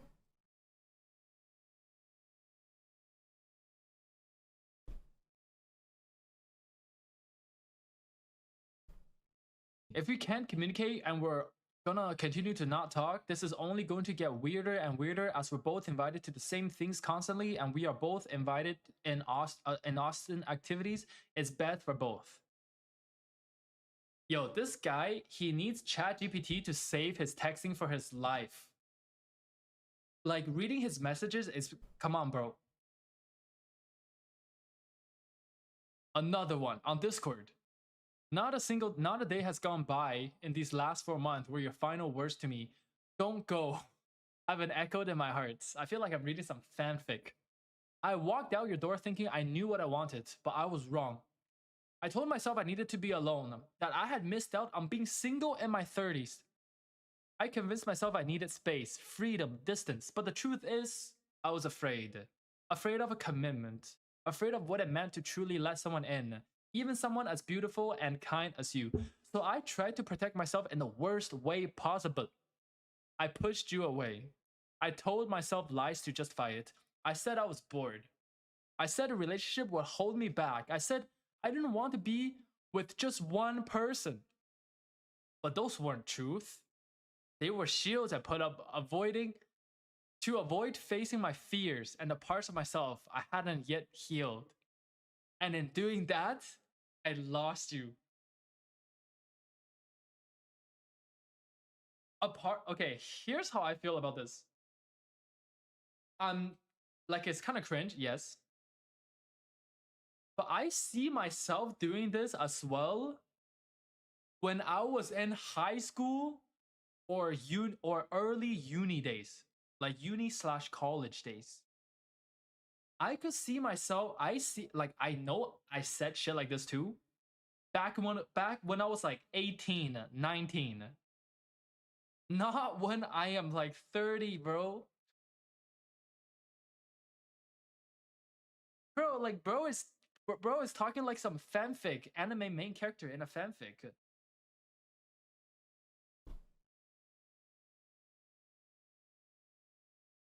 The last 4 months have been the hardest of my life. Whatever people may see on the outside, online, or anywhere else, know this.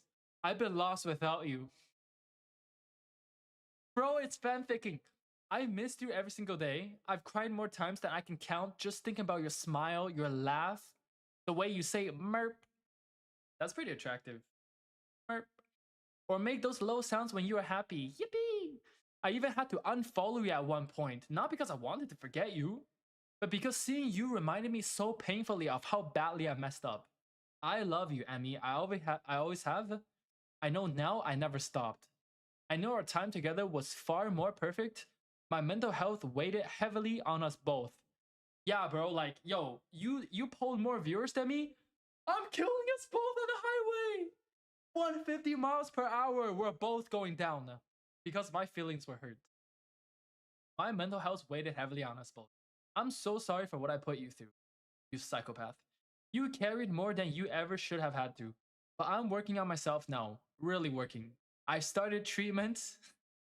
My therapy is going great. I'm on Lexapro and Propranolol. Don't know what that is. I'm assuming it's some type of drugs or treatment. And for the first time in a long time, I feel clarity. How about you just bust a nut? How about that? My emotions aren't running wild anymore. I think more clearly. I feel steadier. I'm learning to be the man you always believed I could be. You are the love of my life. Every night I spent watching shows, every silly conversation about cheddar, every time I walked into a room as you were about to go live, I cherished it all. You brought color and joy into my life.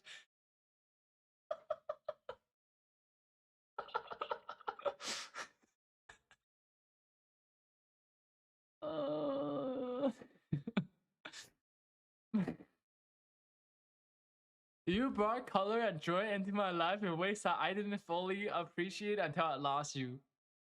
So before I met you, the world was black and white. But after I met you, the world was colorful. And I hate that I let fear, pain, and pride blind me to how lucky I was to have you. Emmy, if you still have any space in your heart for me.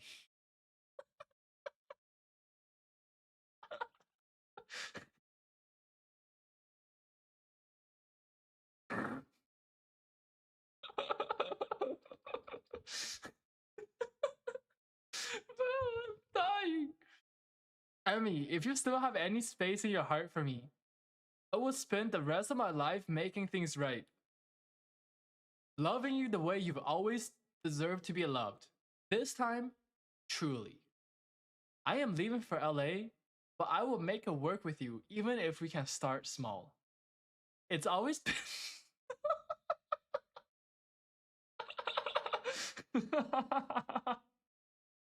It's always been mad at Emmy. Yeah, it's always been mad at Emmy when both of you went streaming a video game for the first time that you got salty that she was pulling more viewers than you because you were worried that your viewers was gonna say, "Oh, it's Emmy's better than you. You're worse than video games. She plays a better warrior, tank warrior than you." And wow.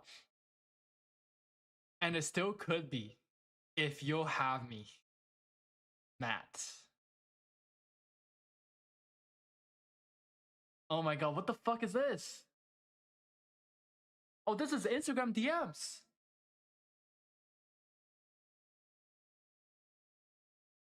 This is August 16th, guys. Okay, we started from January, and then we made it to like April, and then here's August 16th. Can we please talk while you're here?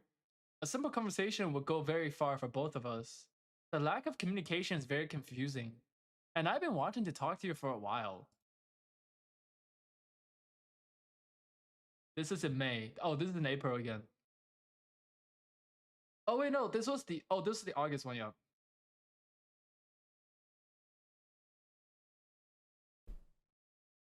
Yo, how many screenshots is she gonna show? It's like she's building up a collage of your cringe ex's text that's overly obsessed with you. And keep in mind, this is only things that he sent to me. I can't document all the things that people told me that he was saying. And just kind of a funny side note, I guess. I would like to highlight this message. Because doesn't really matter, but I ran it through the ChatGPT checker and all the highlights. Like I said, doesn't really matter. I just thought it was interesting. But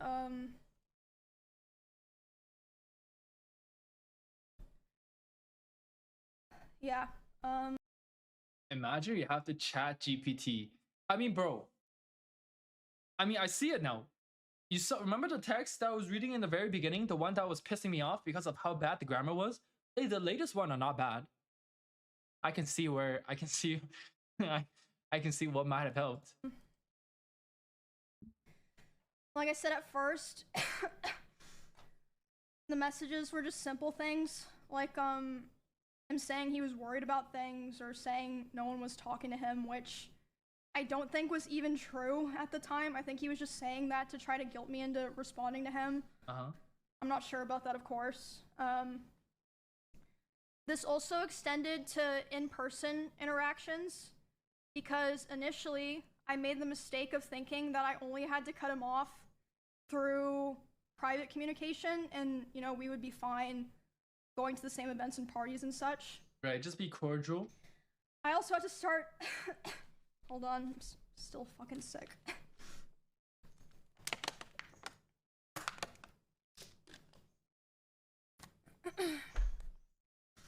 I made the mistake of thinking that I only had to cut him off through personal, private communication, but I also had to start avoiding going to the same parties or places I was worried he'd be in person. Because this was after he came back from his first trip to Japan. There was a party that I attended several months after I first went into contact with him. I was aware that he would be there, and I thought it'd be fine. I thought it wouldn't be a big deal. I thought I'll just let him have his space. I'll have my space. You know, it's not a big deal. We're adults, right? Yep. He's 30. During he this is party, 30. I felt like he was following me around and monitoring me, but I thought that I was just being paranoid. I was like, it's probably just in your head. Right. I was hanging out with Nick and Catchy and a couple other friends. And at some point, Nick was like, it's too fucking loud down here. Let's go upstairs. No one's upstairs. Let's just go, chill in a room and like talk where it's not so loud. I wonder who's gonna follow you up there. I was like, okay. So I wonder who. They, as a group, went upstairs first without me, but it took me a bit longer to get up there because someone like stopped me and was talking to me, and I did feel like, he was like standing pretty close to that person. I felt like he was watching me, but again, I thought I was just being paranoid. But I went upstairs. I was hanging out with Nick and Catchy and our other friends, and then about 30 minutes later, uh-oh, the room that we're in, the door opens. Uh-oh. It's Miz. Uh-oh. He opens the door, makes eye contact with me, goes, ooh, and then closes the door and leaves. And I was like, what the fuck? But again, I was still trying my best to, give the benefit of the doubt, like, maybe it's just like an awkward situation or something.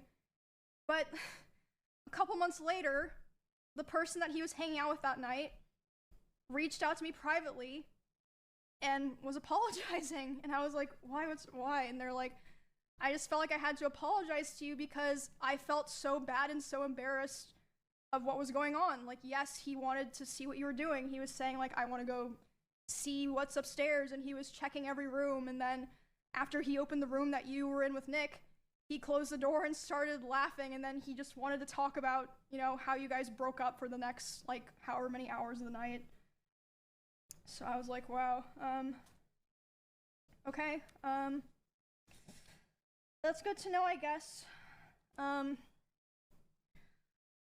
next story, that I want to tell involves what happened to me, Valkyrie, and Cinna earlier this year when you should get a we restraining were order attacked at the Santa Monica Pier. After this, she just might.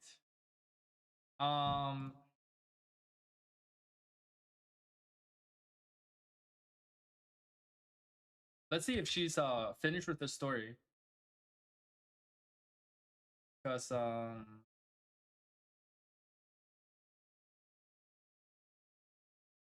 look at this. Mizkif complete downfall after years of me hating on him. Legit, this story give like the gateway for everyone that just hated him without like a super valid reason now to really hate him.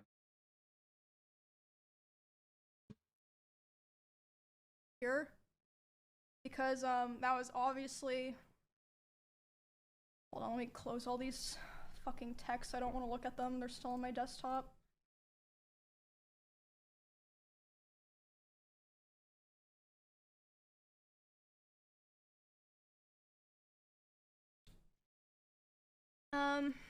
Where was I? Yeah, so, yeah, it happened March 3rd of this year. A lot of people were talking about it, talking about how me, Ray, and Cinna were attacked. Okay, they're talking about something else now. Bring up, oh, I was there for something that happened to Emmy. He does it. Okay, but I think that's the most of the story that we heard of what happened. Every person that you've ever known. And there is no holding back. Who cares? One of the things that Emiru said was that Mizkif was threatening a smear campaign against her. The first thing he says before addressing anything is, there is no holding back, who cares anymore, I will expose everything about every person you've ever known. It's time to go full demon time. Let's watch the world burn. Anymore. I will expose everything about every person that you've ever known. And it is time to go full demon time. Yo. Why not? Don't tell me I've subbed this long for nothing. I like straight, I fuck with stray kids, but this is not the time for stray kids, guys. There's a time and place for everything. I don't really care about people that people know I was right about Mizkif, just supported Emiru right now. Thanks. Trainwreck tried to warn everyone about Mizkif years ago. So this is literally like we're diving into internet drama where everyone's involved. Are you going to send Maya and Mitch to railroad and blackmail me like you did those girls to cover up all those sexual assaults? You fucking scumbag piece of shit. You want to come at me and make shit up? Then you better be sure you don't live in a glass house, you insecure pussy. Ooh, shit.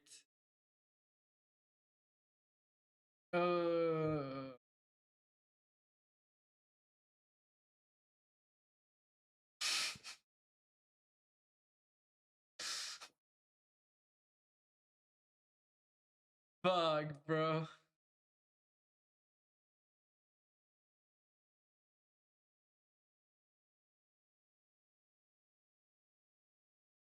Mizkif waited for Asmongold to go offline so he can go online to talk about Emiru. That's some dirty shit. Because he knows Asmongold backs Emiru up, and Asmongold is fucking big as fuck. Oh, bro.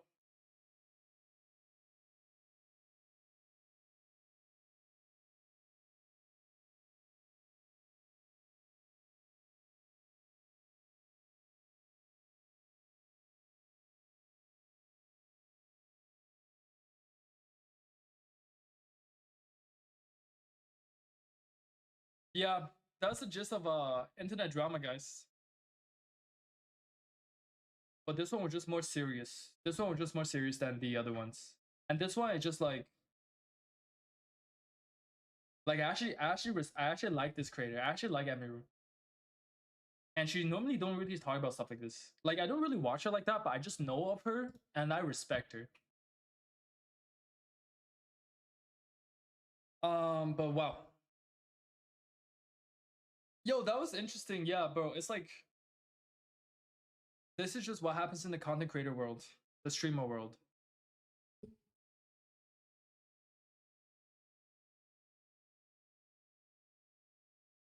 I got time out for quoting Whitebeard.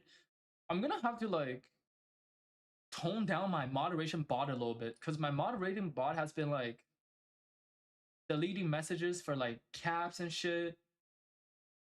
I think I'm gonna tone it down a bit. But that'll be for next stream though.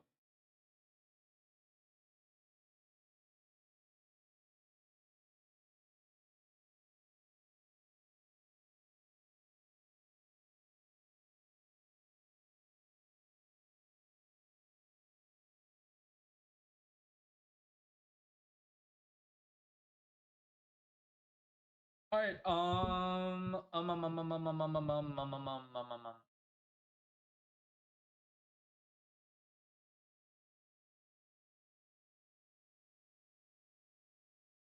I typed happy birthday to you in caps and I got a warning because it's not my birthday. You should get a warning for that. Most of my fans are stays. That's cool. That's cool. That's cool. That's cool. That's cool.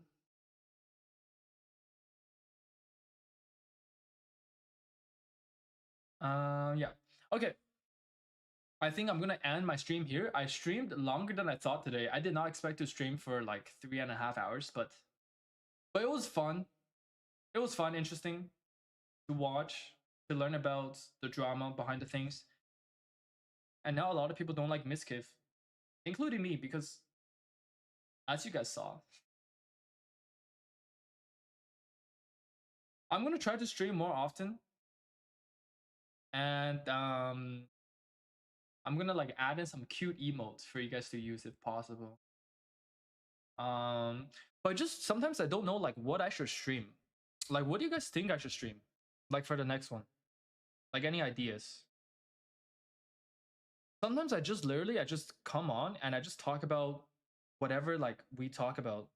I don't really like plan for anything. No Roblox. No Roblox. No dance, because that's like not my thing. I can dance for like 15 seconds. Just talking, I guess just talking about like anything. Maybe we could play some horror games next time. It is? Okay, yeah, maybe for the next few times, because it is the month of October, we can do some horror games. I'm gonna go find some horror games that we can play together.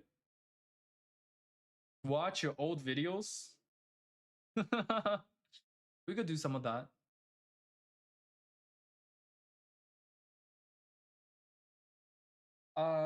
Halloween special. Yeah, let's do some Halloween special. I think that'll be good. Okay, so let me get on to plan for that. And then I will see you guys next time. I'm probably gonna do horror games for like a few days, not just like one time. Yeah, and by the end of this month, I'm flying out on October 31st to Edmonton in Canada because I have a mini-so campaign to do on the next day, which is November 1st. So I'm gonna be away for that, but I will be home before October 31st. So from now to October 31st, we have 1, 2, 3, 4. We have like 4 days. We have like 4 days. Okay. Anyway, I'll see you guys next time. Thanks for tuning in. Thanks for staying for the whole 3 hours, 30 minutes if you did. And I'll